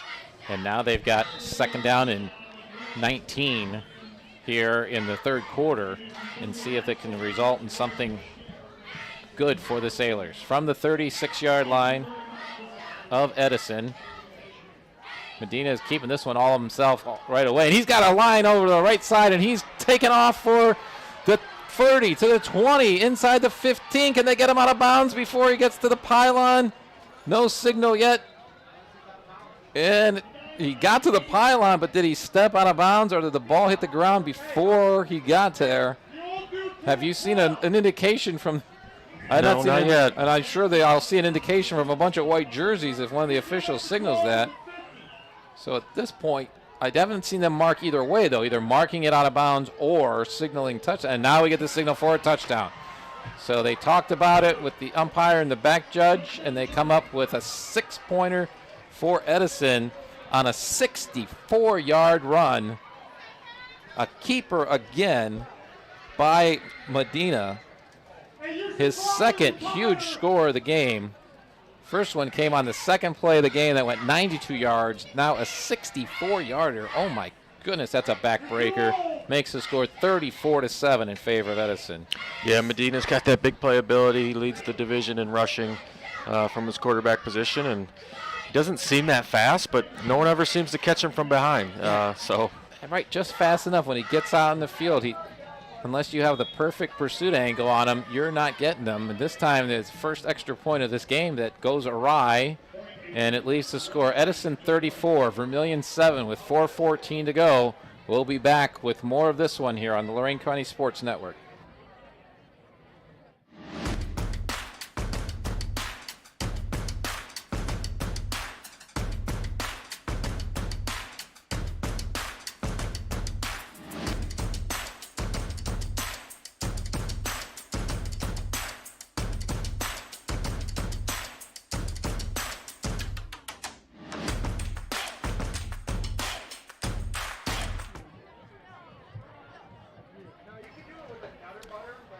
We're in Vermilion for week 9 of the high school football season here on the Lorain County Sports Network, our inaugural season here. Happy to have you along. Edison has had the ball twice here in the second half, and it's resulted in touchdowns both times. This last one coming on a 3-play, 54-second drive as their quarterback, Marcus Medina, keeps it and takes it all the way to the house down the right sideline, just getting to the pylon before he gets taken out of bounds, 64 yards. Makes the score 34-7 here in Vermilion. Clearview up on Black River 20-7. That game's on our sister station, WOBL. North Ridgeville is still up on Avon Lake 17-10. This kickoff again, squibbed down the middle and just picked up nicely at the 35-yard line, and going to get a good starting position for the Vermilion offense on this one as well, as Vermilion getting to be experts at picking up those squib kicks down the middle of the field. And that was Mooney picking up that one and giving a good start with 4:08 to go here in this third quarter. Vermilion will be starting from their own 40-yard line. Got another score for you on our other sister station, WDLW. Midview up all over Elyria right now, 28-7. You thought maybe Elyria was having their breakout. You know, we had Elyria a couple weeks ago against North Ridgeville. We could see the potential there for them, and then they broke out last week with that big running game by Jordan. Vermilion needs some of that here. There's a little pop pass after a fake, and great catch, but a big hit on the catch for Edison as the pass is brought in by Colin Agnew, but he is hit immediately and ripped to the ground. And Agnew did a great job of just holding on to the ball. I'm going to put the ball down at the 45, so that'll be a 5-yard gain, bring up 2nd and 5 for Vermilion. Clock moving here at 3:40. Still in the third quarter. Plenty of time left for Vermilion's offense to get going here. Here's a fake handoff again, a pop pass. This time coming in on a slant from the left side. A little bit short of the first down, but more positive. Well, they're saying he did get to the first down. So ball's going to be placed right down just inside. Well, the one referee's that they're at the 50. Okay, so they're going to put it down at the 50. So back-to-back 5-yard passes result in a first down for Vermilion. Maybe a good way to get some momentum going here. But again, we talk about they're a running team, and they're going to have to pass to get back in this one. Here this time they do hand the ball off. This is the wing back coming in motion on a loop around to get the ball from Mathis, and not much doing on that one. Give him a gain of 1 as it breaks into Edison territory. Yeah, it's good to see Vermilion mixing it up here. We saw the pop pass, kind of a more quick hitting plays, kind of play action, looking to get different guys involved. 2nd and 9. Need to create some creativity. This is a pretty deep shotgun formation for Mathis. He's going to roll to the right, looking right, but it's a keeper all the way. Gets around the corner, takes a hit at the 45, leans forward into it, and gets into about the 43-yard line. I noticed that he was much deeper than kind of an average shotgun formation. I think that was just a way to get him a little more angle for the sidelines to get around there, and makes a nice play for a 6-yard gain and brings up a 3rd and 3. Yeah, one of those third and manageables we've talked about here for really both teams. Give yourself a chance here. I just noticed with Coach DeFucci coming on for something else, we've had a very injury-free game as well, which has been nice tonight. Under center this time is Mathis. He hands off. It's going left side to Coons. He's stuck right at the line of scrimmage, but is able to lean forward and get a couple extra yards. Gets it down to the 41-yard line. It's going to bring up 4th down, but at this point, when you're down 34-7 in the final minute and a half of the 3rd quarter, I think anytime you're on the better side of the 50-yard line, it's 4-down territory, and here comes the Vermilion offense trying to keep this drive alive. Yeah, easy decision. And this would be a big 1st down if they can pick it up. Mathis under center, going to keep it himself, runs forward, gets met pretty quickly. All he had to do was get that ball to the white line, and it looks like both line judges are coming in from the side, showing that he did make that line to gain. So it should be a 1st down, but no one's made a signal yet. They're looking where they're supposed to be. They haven't put the ball on the ground actually yet. The ball was at the 50, so if it hits the white line, should be a 1st down. I don't know what they're still talking about. And they're going to bring out a measurement on this one. Looks like it. I thought the ball was placed right at the 50 when pretty they clear. We have a pretty good look at it here. Well, I mentioned this earlier in the game, is that one of the mechanics is just, not to play games at the high school level, and you don't see a lot of measurement anymore, because when the 1st down's made, they'll just put the front stripe of the ball on the closest yard line, whatever that might be, and only in very rare instances do they not do that. So here, not only on a yard line, but on one of the 5-yard lines, which are obviously white stripes all the way across. So it should be, as long as the nose of the ball makes it to that white line, it should be a 1st down, but yet they're deciding to measure, and I don't know what's going to happen here. Should be enough, and yep, they put that. Actually, the full length of the ball, the chain, the 1st down marker was actually short of the white line, when I would have expected to be right on the white line. So, not sure. Didn't recognize any of the officials' names, so I'm assuming they all come from out west in the Sandusky Bay Conference, coming out this direction for this game. But I know I've talked to many football officials who've told me that time and time again. To put the ball on the white line, if you get to the white line, it's a 1st down. The other way, Vermilion will take it, and it's a pitch out to Coons on the right side. He's got some pressure behind the line of scrimmage and gets dragged out of bounds before he can get back to the line. And guess what? It's that quarterback guy, Marcus Medina, making a defensive play for Edison. And that's going to be a tackle for a loss here, taking it back to the 41-yard line. Clock stopped now with 54 seconds to go. 3rd quarter as the play went out of bounds. So 2nd and 11. Vermilion up to the line. Mathis again in a pretty deep formation, a shotgun formation. That last time it was a keeper for him. Let's see what they got on this one. This time he's rolling left, gets pressure right away from the Edison defense and throws it back right. And he's got Mooney wide open at the 25-yard line and down inside the 15. Well executed play. Beautiful pass by Mooney, especially with all that pressure in his face. And a big 1st down for the Vermilion Sailors as the clock stops with 45 seconds to go, 3rd quarter. And Vermilion has entered the I-90 red zone, I-90 Nissan red zone here on Lorain County Sports Network. Yeah, really nice play design. Roll left. The throwback to the tailback out of the backfield down the right sideline. Nice execution. 28 yards on that one. 1st and 10 for Vermilion. This might be the last play of the quarter. Double handoff in the backfield. This is Coons going around the left side. Got some room, turning his feet inside the 5, down to the 1-yard line.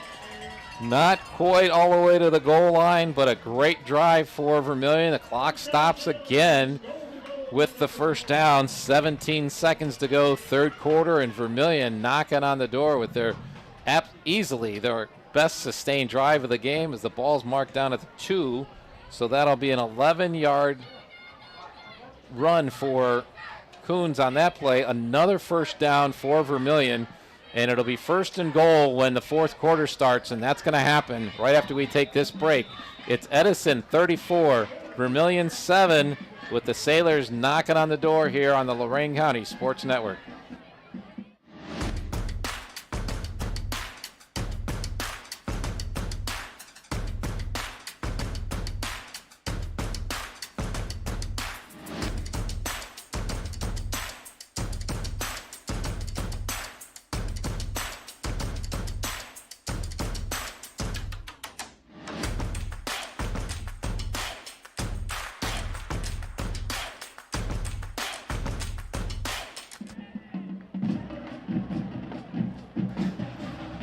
Senior night in Vermilion, and the seniors, the juniors, and the sophomores, as well as some of the freshmen, having a lot of fun here. Even though they're on the short end of a 34-7 score, it's been an exciting comeback year for the Sailors with 3 wins, and this has been an exciting drive, getting it down inside the 5-yard line, knocking on the door. You know, it's just a great time of year with volleyball's got their sectionals and districts getting in going, and I know tomorrow is the Sandusky Bay Conference Cross Country Championships, and Andrew Stillman, the AD here, tells us the girls soccer team has had a great year with senior Livia Penton has broken the school record in career goals scored, career assists, and single season goals. And it's an incredible accomplishment for Livia Penton, one of our Vermilion Sailor soccer players. Now Vermilion's going to try to kick it into the end zone here one way or another as it's 1st and goal. Mathis takes the snap from under center, hands off to Coons. He is met right at the line of scrimmage and wrestled down before he can get much out of that one. That was Caden Clear who got into the backfield and kept Coons out of the end zone on that one. We're just starting the fourth quarter. They're going to mark the ball at the 1-yard line, so it will be a positive gain for Coons. This is the 11th play of the drive coming up here already for Vermilion.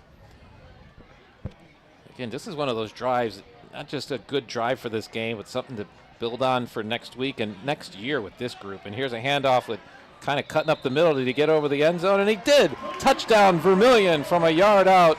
A quick dive up the middle results in the second score of the game for the Vermilion Sailors. Yeah, great drive. I'm going to rely on my spotter to tell me who carried that one in there. I think that was Mooney. Was it Mooney? I saw Miles Schlosser was down in the middle of that. I absolutely saw Tim Butcher, the lineman, who was in the middle of pushing that into the end zone for Vermilion, and Caleb German has the extra point ready to go and through and makes the score 34-14. Edison over Vermilion. We've got 11-17 left in this one, and see if Vermilion can make some more noise if you stay with us here on the Lorain County Sports Network.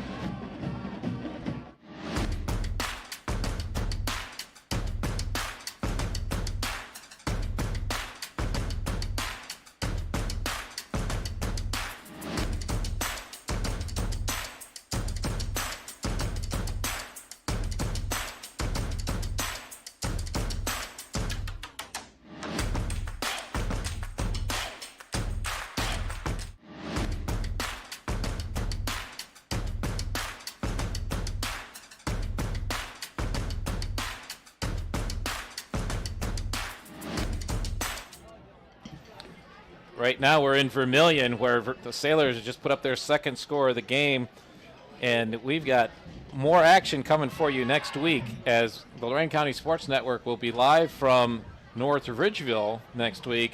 And man, the Rangers trying to put together a big end to their season. They've had to deal with some injuries, And we had them earlier in the season, and we're going to have their wrap-up next week against Amherst. We thank Rebecca Ann, who has been updating us on that one, as Ridgeville is now up 23-10 over Avon Lake at the end of the third quarter.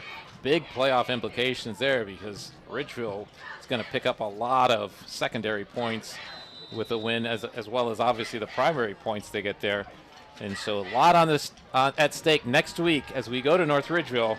And they'll be playing against Amherst, who actually was giving Avon some trouble earlier tonight as well. So we want to get an update from that game. Here at this game, it's Edison 34, Vermilion 14 now. Kick is away. Nice kick, splits the returners and then bounces straight up and down about the 11-yard line. Finally picked up and just racing forward and getting it out to almost the 30-yard line on that one. Nice return after it bounced around a little bit on the Edison's. That's kind of Vermilion was giving Edison a little bit of taste of their own medicine, but Clear brings it out to the 30-yard line, which is where Edison will be starting this next drive, their first one of the fourth quarter. Yeah, we'll see if this Vermilion defense can kind of get a stop. Edison's trying to kind of run this ball and eat the clock, and we'll see if Vermilion can get a turnover. 11-11 on the clock on this Friday the 13th. I'm not sure if that means anything, but it is what it is. There's a run right up the middle for Edison. It might be kind of that time for that ball control type approach.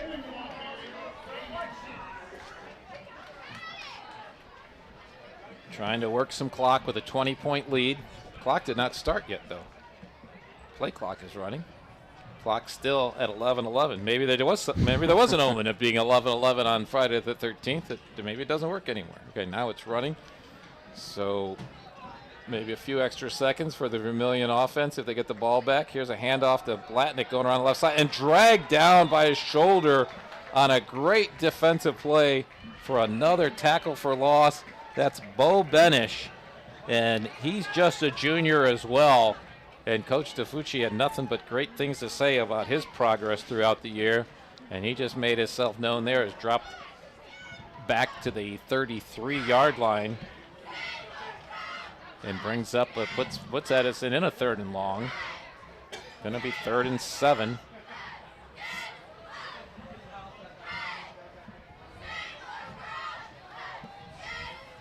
This time in the shotgun, snaps a little low, but taken cleanly. Pressure by Mooney, trying to get away, flings it out on the right side to a safety valve, and good pursuit.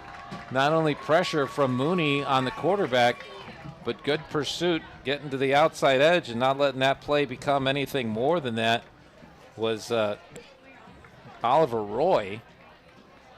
Roy is one of the leading tacklers in the whole Sandusky Bay Conference, and he was out there to put an end to that one.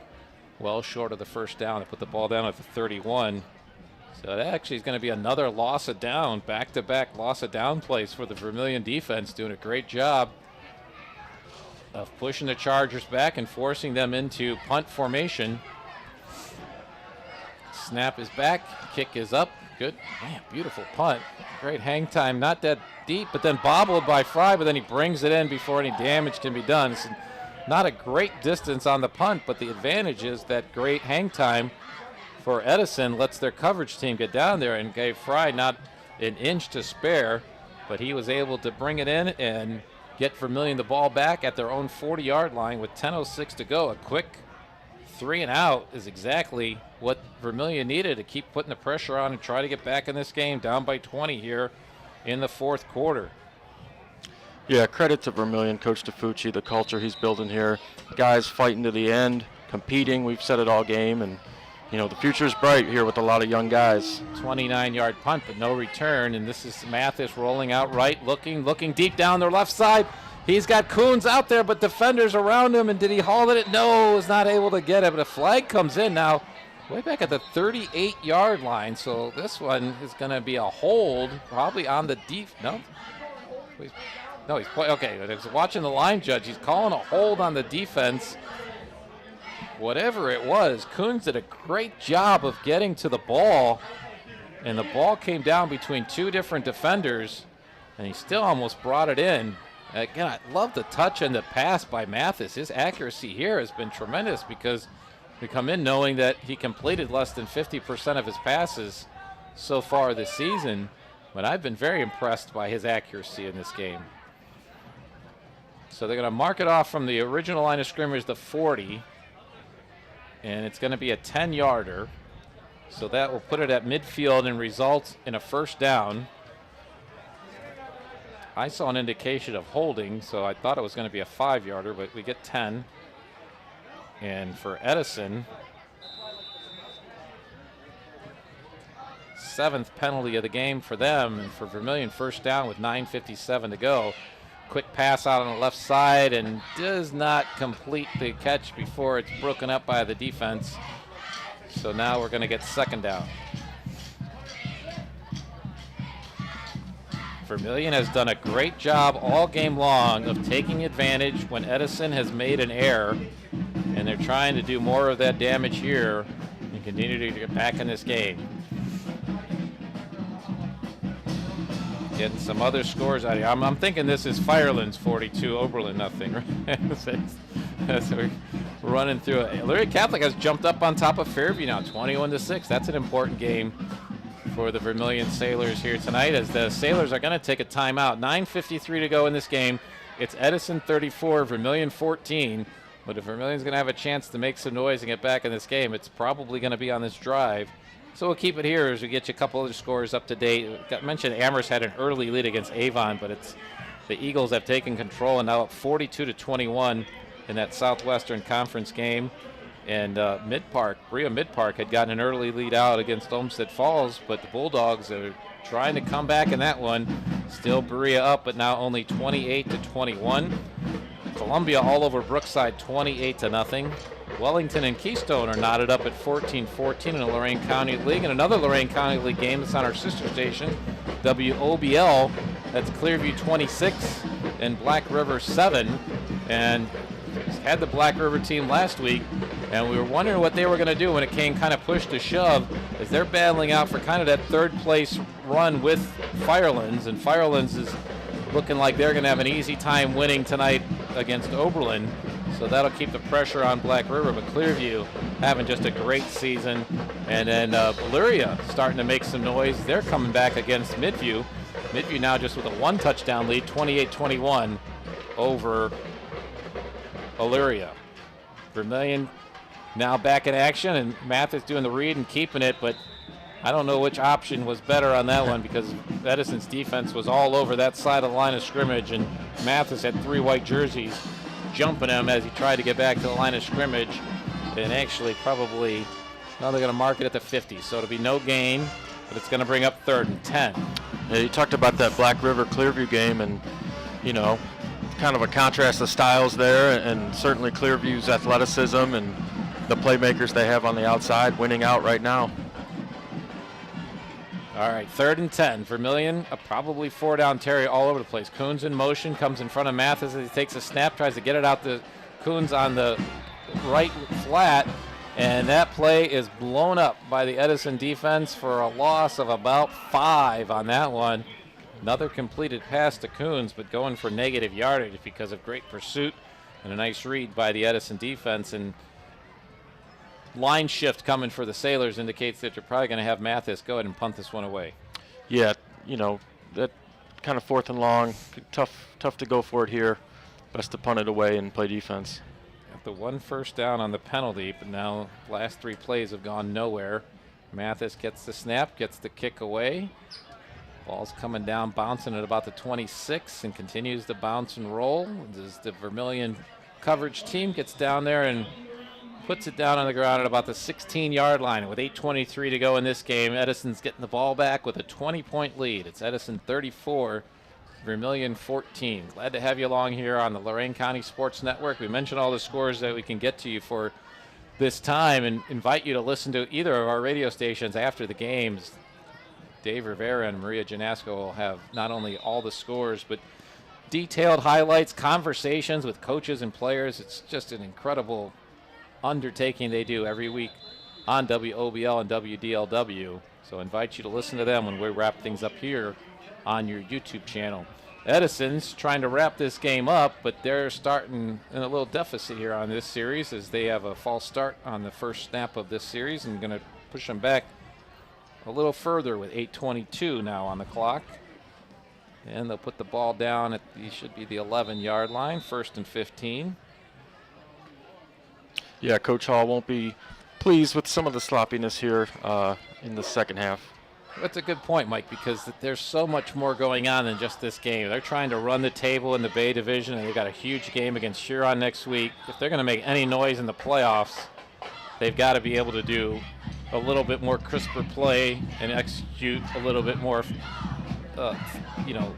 Sometimes the players come in and they're looking ahead to next week. They're human, but they're just not as crisp, I'm sure, as Coach Hall would expect them to be, would want them to be. Cy Finnan on that carry takes the ball out to about the 19, so we'll give him a gain of 8 on that one because of the penalty, though. It's still 2nd and 8. This time a quick dive up the middle. That's Finnan again. But we've got another flag coming from the line judge on this side, and a false start is going to not only negate that play, but push Edison back to the 14. Now 9 penalties for Edison. A couple false starts on this drive. 70 yards in penalties, and you still have a 20-point lead. I mean, that's something you're just really not going to get away with, like you said, as you get into that core schedule now with Huron coming up next week for Edison, and then playoff situations start right after that. Edison back to the line. Clock moving again here at 7:26 to go in the 4th quarter. We're not surprised, seeing a lot of running here by Edison, this time over the left tackle side. Not getting much. Good pursuit by the Vermilion defense, and Blatnick gets out to about the 17. So we'll call that a gain of 3 on that one. It's going to be 3rd and 9.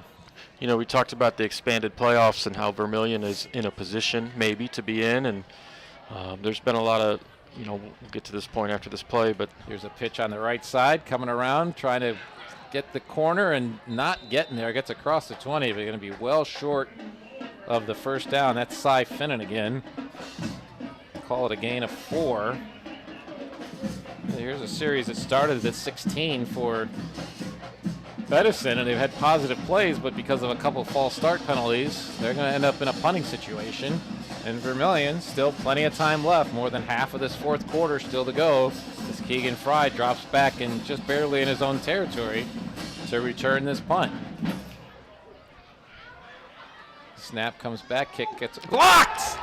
Blocked ball bouncing around. It's getting covered up by Edison, but it's not going to matter as Vermilion's bringing down the Edison punter inside the 15-yard line. Big play for the Vermilion Sailors, and that one was Bo Benish. We've called his name numerous times. That time he breaks through for a clean block of the Edison punt and gives Vermilion a short field. Just what you needed with some excitement here. Still 6:07 to go. Yeah, what a big play by the special teams unit for Vermilion. All their phases now kind of get into the game, and that's a huge play, and we still have a ball game here. 6:07, as I mentioned. Ball down at the 12-yard line for Vermilion. Snap comes back to Mathis. He hands it off, fakes the pass, but moves the pile forward a little bit, close to the 10-yard line.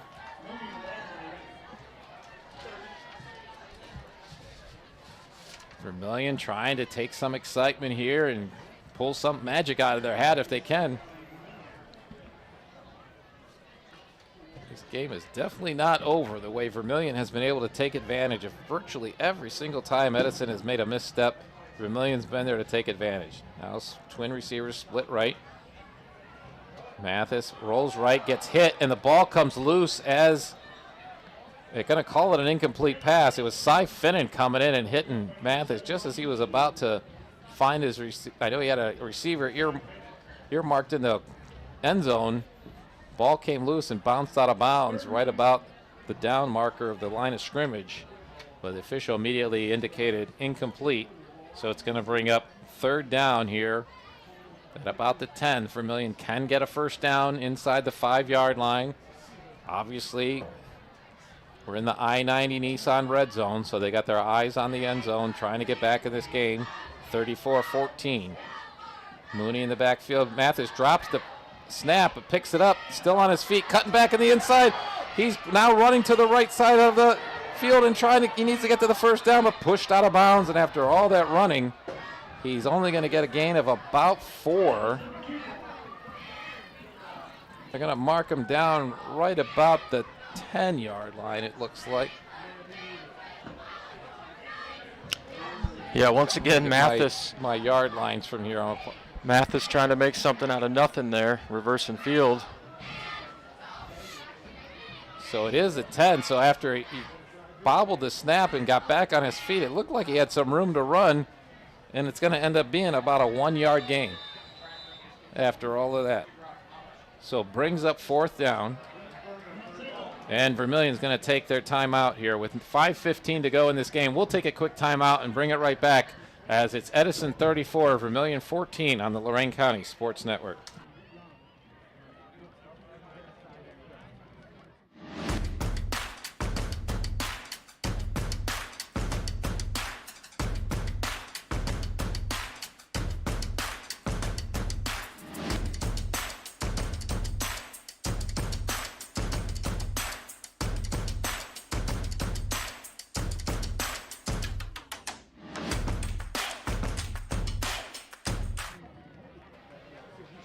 Welcome back to Vermilion High School. Score updates on the Lorain County Sports Network throughout the night, brought to you by the Nord Center, transforming lives together. And we're glad to have all of our sponsors along who have made this inaugural season of the Lorain County Sports Network possible. I'm John Guzik, along with Mike Rush, here bringing you the final minutes of this Vermilion-Edison Sandusky Bay Conference game.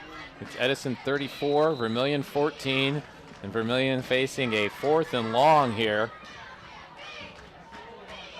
Trying, of course, to get in the end zone, but they can get a first down without getting into the end zone. It's Mooney in the backfield with Mathis, the quarterback, in the shotgun formation. Takes the snap, looking left, tossing it left, and it's his favorite receiver today, Coons, getting inside the 5, and he's very close and may have the first down. Going to be very close to the first down, and I'm not even going to try to guess from this angle unless you got a better guess than I do, Mike. No, we're right on track. And we've actually seen, I don't know that we've probably seen more measurements tonight in this game than we've had in the first 8 weeks of the season combined, as that's what these officials have done. I'm looking for where the ball is not near a hash mark. They still got the ball down where Coons was brought down, and it looks to be inside the 3. And looking at the chain gang on the far side, guess what? They're going to measure. And now the chain gang has kind of stopped, slow down. I guess it's just a slow motion chain gang. So, which is fine because it just happens to be the ball is completely on the other side of the field. So take your time. Come on over. I've never seen this before. Once you pick up the chain and mark where you're going to put it down to the 10, why would you not hustle out there to get us the penalty? But I'll tell you what, Vermilion at this point, though, will take the extra few seconds because either way, you can take a breath here, kind of get a free timeout as you're trying to get back in this game, still down by 20, but knocking on the door. I'll tell you the way the Edison team is looking at it, they're not convinced they held them. And they did hold them. It looked like by a matter of inches, Vermilion falls short of the first down on this one, and they'll end up turning the ball over on downs to Edison inside the Edison 3-yard line. Tough break for the Sailors.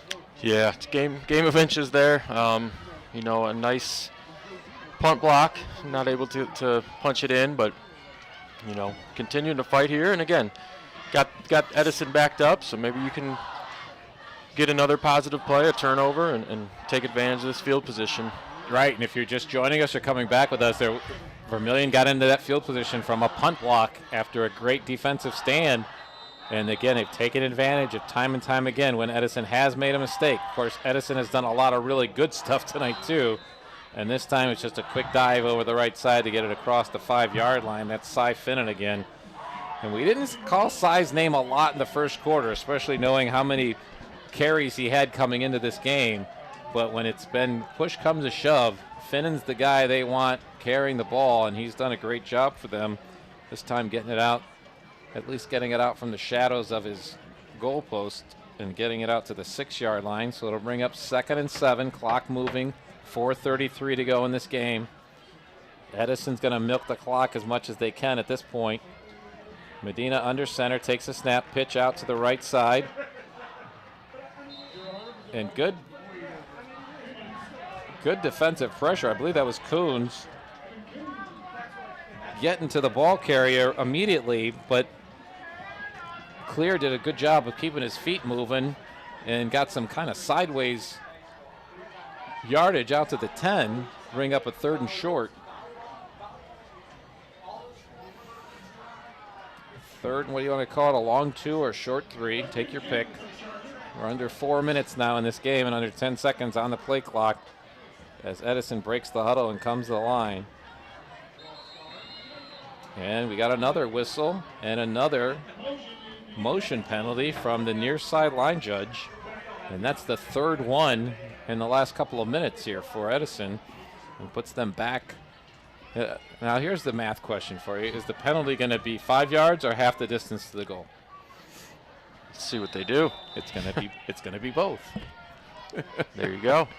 Sorry, had to throw in the math there. But it puts a good situation for the Vermilion defense as it takes it to a 3rd and long. And 75 yards of penalties against Edison today, and it puts Medina back in the shotgun. Fakes the handoff, going to keep it himself, and the Vermilion defense just buries him right there, pretty much at the same spot Coons got to when he was trying to get to that 1st down marker. And that's going to make Edison have to punt from basically the back end of their end zone as the ball gets put down at the 3-yard line. Edison going back to where the original line of scrimmage, so it's going to be 4th and 10. Yeah, and if you're Edison here, you're just trying to just get out of here with the win. It's been sloppy. He just had a punt blocked. Coach Hall, again, looking ahead, and, the game is not really in doubt now, but sometimes you can win and not feel all that great after. You're never going to apologize for a win, but you want to play well, especially at this time of the year as well. All right, we're going to get a timeout now. 2:38 to go in the game.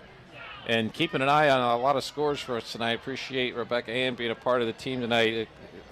We thought we'd have maybe one of the quicker games of the night with all the running we expected to happen today. We haven't had injury timeouts or anything like that. But a lot of games are already finals. Clearview's a final. They end up winning 26-19 over Black River. Keystone takes the win over Wellington, 22-14. And North Ridgeville does hang on to hang a loss on Avon Lake, 23-17. And, of course, a lot of people in the county be talking about the finale of the Southwestern Conference next week was lined up to be Avon Lake. And Avon Lake has certainly stumbled here in the stretch run of the season. And I know a lot of that has to do with injuries that the Shoremen have had, but that's still going to be a game people will be keeping an eye on next week at Avon Lake. And that game will be on our sister station, WDLW.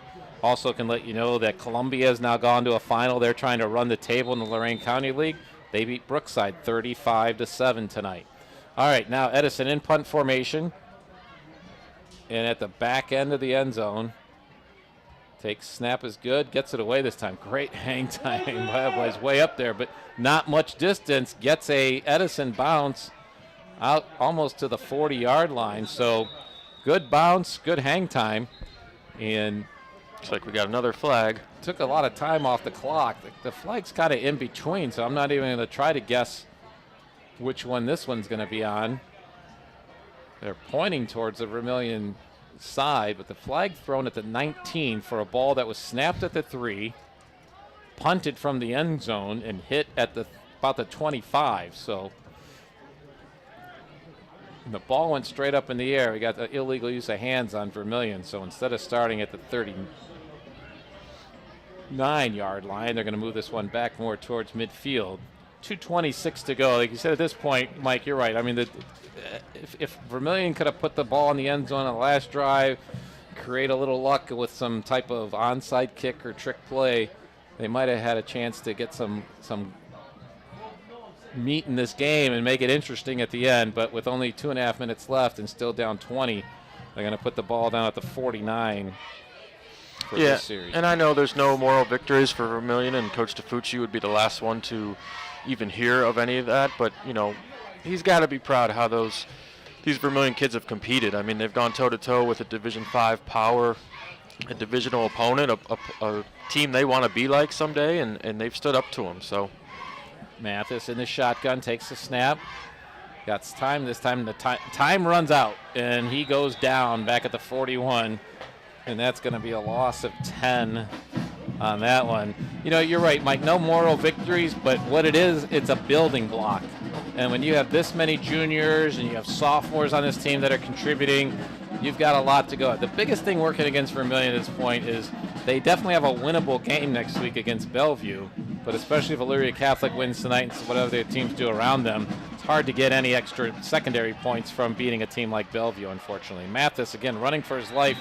And this time, we've seen a lot of athletic plays by Mathis. He has escaped so many would-be tacklers and eluded pursuit, but that time it was kind of a tripping up his knees and getting dropped back at the 39 for another loss.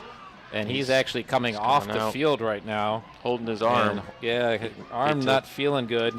And so we're getting Terrence Anders. Terrence has thrown a pass or two this season. I'm going to look up his exact stats, but he's getting thrown out there to the Wolves here on third and extremely long, and he's throwing immediately left side, and it's intercepted at the 46, and this one could go all the way back to the house, but good pursuit. It's Anders himself getting in and not only taking the player down, but also taking off his helmet as that ball was intercepted by Edison and taking it all the way back almost for a score. It was Luke Habermal. He's only a freshman and out there. It's got to be the most exciting play of his high school career right there, right? Getting it all the way down to the 15-yard line.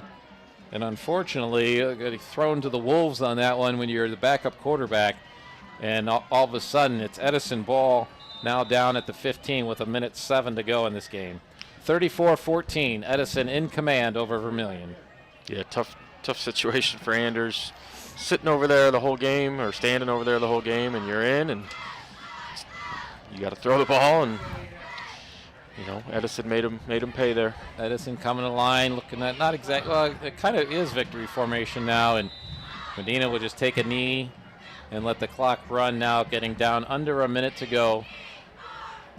So a lot of fun here tonight. Again, I didn't know exactly what to expect, but certainly it didn't escape the possibilities that this could have been even a running clock situation. And not only did it never get to that, but really it's interesting to say that a team that gave up 34 points, I was really impressed by a lot of what the Vermilion defense did tonight. And you could see kind of the building blocks of the offense, and they were able to put up some big scoring games early in the season. And they can kind of hit the weight room this offseason, grow things up next year. Vermilion is finally going to be, again, one of those teams that will be one to reckon with. And as Coach DeFucci mentioned in our pregame show, break a 26-year non-playoff streak is something that's very much in the picture for this Vermilion team. If they can keep things together and build on what they've done this year. But right now, they're going to watch the clock run out as we're down to the final 6 seconds of this one. And our final score as the teams line up for the handshake after the game will be Edison 34 and Vermilion 14.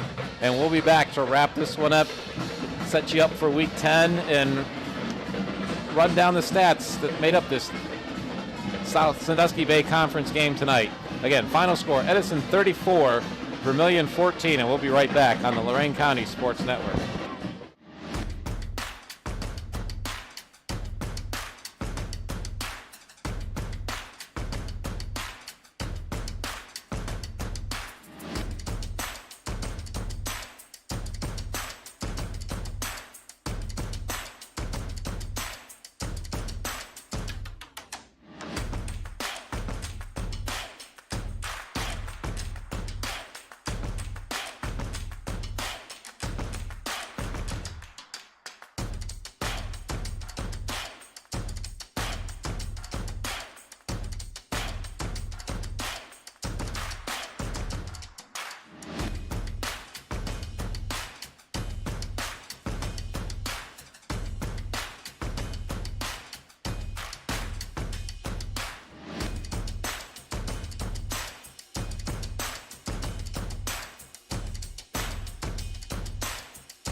Final score here in Vermilion on the Lorain County Sports Network is Edison 34, Vermilion 14.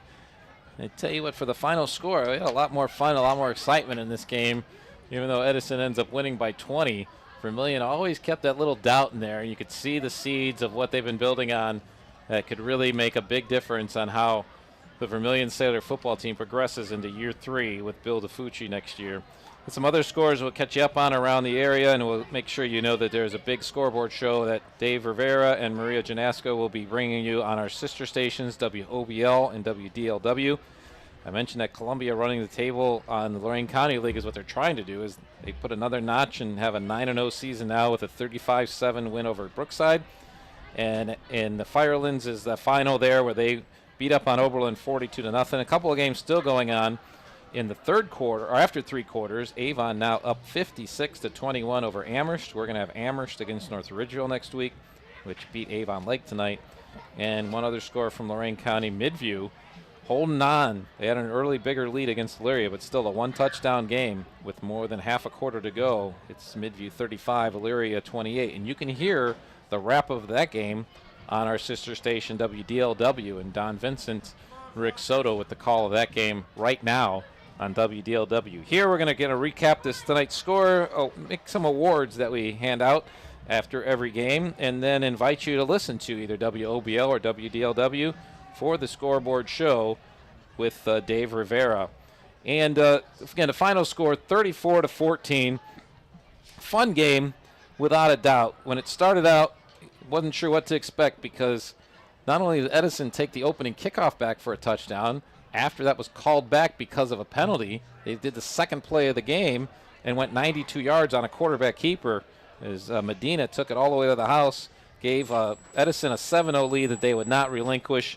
But I tell you what, Vermilion definitely, they kept it interesting. After score ended up in the first quarter 7-0, we got to back-to-back scores on quick drives, and Edison had a 3-play drive that went 29 yards. Then Vermilion followed up with a 2-play drive that went 50 yards, and Edison answered with their most sustained drive of the game, and that was really pretty much the drive that put it away. When Edison responded in the second quarter with an 8-play, 63-yard touchdown drive that took almost 4 minutes, capped off by a Blatnick 23-yard run. That made the score 21-7, and that's where we were at halftime, and at no point could Vermilion get any closer. Our drive of the game brought to you by Valley Chevrolet of Wellington. Keep on driving with Valley Chevrolet. Mike Rush is calculating stats, and I'll tell you, he's got some goofy stats. I mentioned a couple of the drives, because at one point, Edison had a 29-yard run that was scored on a 30-yard play, and Vermilion had a 47-yard drive that was scored on a 50-yard play. So we gave our statistician guy quite the run for his money today. And a couple of the other stats we'll look at.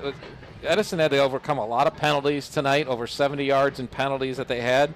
They also had a key turnover. They had a punt blocked, and that punt block is what I'm going to recognize as our collision of the game, which is brought to you by Ernie's Auto Body, where wrecked cars are made new. When Vermilion was trying to see if they could make some semblance of a game out of this one, Bo Benish came flying through on a 4th down play and had a clean block of an Edison punt, and gets our collision of the game with Bo Benish colliding with the punted football back there. And I tell you, we called his name a lot. A lot of young guys out here mentioned from the very beginning that almost all the captains from Vermilion, except for Keegan Fry, are juniors, which is something you don't normally find on many teams. And it is senior night here in Vermilion, and Keegan Fry had a great night. He had one of the big touchdown passes. As a matter of fact, there was a good number of exciting plays, so especially for a game where you expected kind of a knockdown, grind them out type of game. And one of the most exciting plays was that first score for Vermilion, when they thought maybe that Edison was going to start to pull away after they had built a 14-0 lead. Kaiser takes the ensuing kickoff into Edison territory, and Vermilion starts to drive at the 47, and after a 3-yard loss on the first down, Aaron Mathis rolls out to the left and drops a beautiful pass over a streaking Keegan Fry's left shoulder, grabs it about the 25, takes it the rest of the way to the house, to the end zone for the first score of the game for Vermilion. And that's our Honey Dudes Handyman Electric Play of the Game. If you got things to do, call the dudes. Now let's get to my partner Mike Rush, who's been tallying everything up. And our good friend Alan Januzzi, CPA, brings you the numbers. It's all about the numbers, Mike. So what numbers stuck out to you after this one? Yeah, we'll start with Edison, the Chargers here coming out with the victory. Senior quarterback Marcus Medina, 5'10", 175. Did a little bit of everything tonight, played defense. Ran the ball 11 times for 181 yards, 2 touchdowns. Of course, he had a 92-yard run for a touchdown as well as a 64-yard touchdown. Marcus also caught a ball 30 yards for a touchdown, so 3 touchdowns total for Marcus here tonight.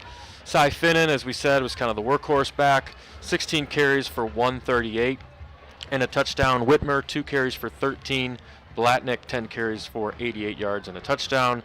Throwing the ball, Marcus Medina, 3 for 9, 17 yards. And then Hermes was the one, the receiver that threw him the ball on the trick play. So he's 1 for 1 for 30 yards. Went with a catch for 8 yards, as well as Smith, a catch for 9 yards. For Vermilion, tough to kind of get the ground game going tonight. Coons, 12 carries for 25 yards. Mooney, 7 carries for just 5 yards. He did have a touchdown. Mathis, 14 carries for 33 yards, and a lot of that is improvising, kind of running around, and some of that's impacted by sacks. Passing the ball, Mathis put it up 21 times tonight. He was 11 out of 21 for 125 and a touchdown. Receiving, we mentioned Keegan Fry, 2 catches, 55 yards, and a 50-yard TD. Schlosser, a catch for 7. Coons, 5 for 17. And Mooney, 2 catches for 31 yards. I love that stat at halftime where Medina had 8 rushes for 93 yards, including a 92-yard run, and that was a testament really to the Vermilion defense was resilient. I mean, they gave up some big plays, and obviously you can see the difference in the experience and the speed that Edison kind of had over Vermilion, but you also see the building blocks that the Sailors have in building this program back after a couple of really desolate years for Sailor football, and they are clearly back and a chance to not only wind up the season on the positive side next week, but outside chance is still making the playoffs. Those chances got a little bit dimmer as we just got another final, and as Elyria Catholic did beat Fairview 21-6, and Elyria Catholic was the number 17 team in the region that Vermilion's in coming into tonight, so we expect that to shift, but obviously there could be teams behind Elyria Catholic even that could jump through there. So after all the stats on there, I think it's kind of obvious who our player of the game was, but I'll let you do the honors here tonight as our player of the game is awarded each and every game and recognized by our friends at Zabel Apparel Company with Be Game Ready all year. And I think this is our closest game to the Zabel Apparel people all season long here out in Vermilion. And so, Mike Rush, who's getting that Zabel Apparel honor this week? Yeah, we're going to go with Edison senior quarterback Marcus Medina. 5'10", 175 pounds. Again, 11 carries for 181. A lot of negative plays forced by the Vermilion defense, but again, he was a game breaker. He couldn't be caught from behind. A 92-yard touchdown run, a 64-yard touchdown run. He also caught a pass for 30 yards and a touchdown, so over 200 yards of offense, 3 total touchdowns. He's playing defense at corner, making plays. He's just an all-around good football player, so he's our player of the game. And an Edison team, and a name that you're going to hear about beyond Week 10 for sure, as they came in here with their playoff spot already clinched, number 2 in their region, and we expect them to be making some noise as we get into Week 11 and beyond as well. Week 10 for the Lorain County Sports Network will be coming to you live from North Ridgeville.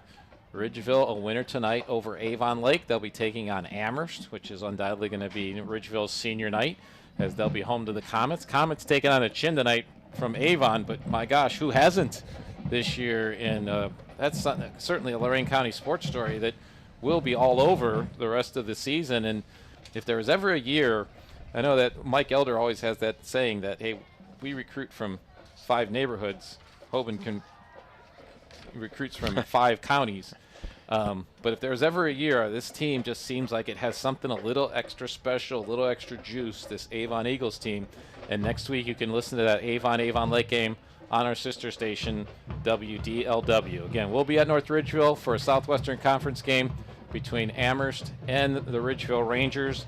playoff implications there for sure, and we're looking forward to that one to wrap up the season. Our scoreboard show is coming up next. It's brought to you by Ross Environmental Services. Dave Rivera will be in the studios of WOBL and WDLW. You can listen to that show on either of those stations through the website, or you can download the free Cool Cat app and listen to scores from throughout the county, as well as talk to the players and coaches who made tonight's game so interesting. And appreciate everyone who's been with us tonight. Andrew Bauman on the camera, Edwin Vereen taking care of all of our technical details, setup, and directing during the show. And I certainly couldn't do it without you watching here on the Lorain County Sports Network YouTube channel. Again, our final tonight from Vermilion, the Edison Chargers 34, Vermilion Sailors 14. Thanks for being a part of this, and have a great night, everybody, from all of us here on the Lorain County Sports Network.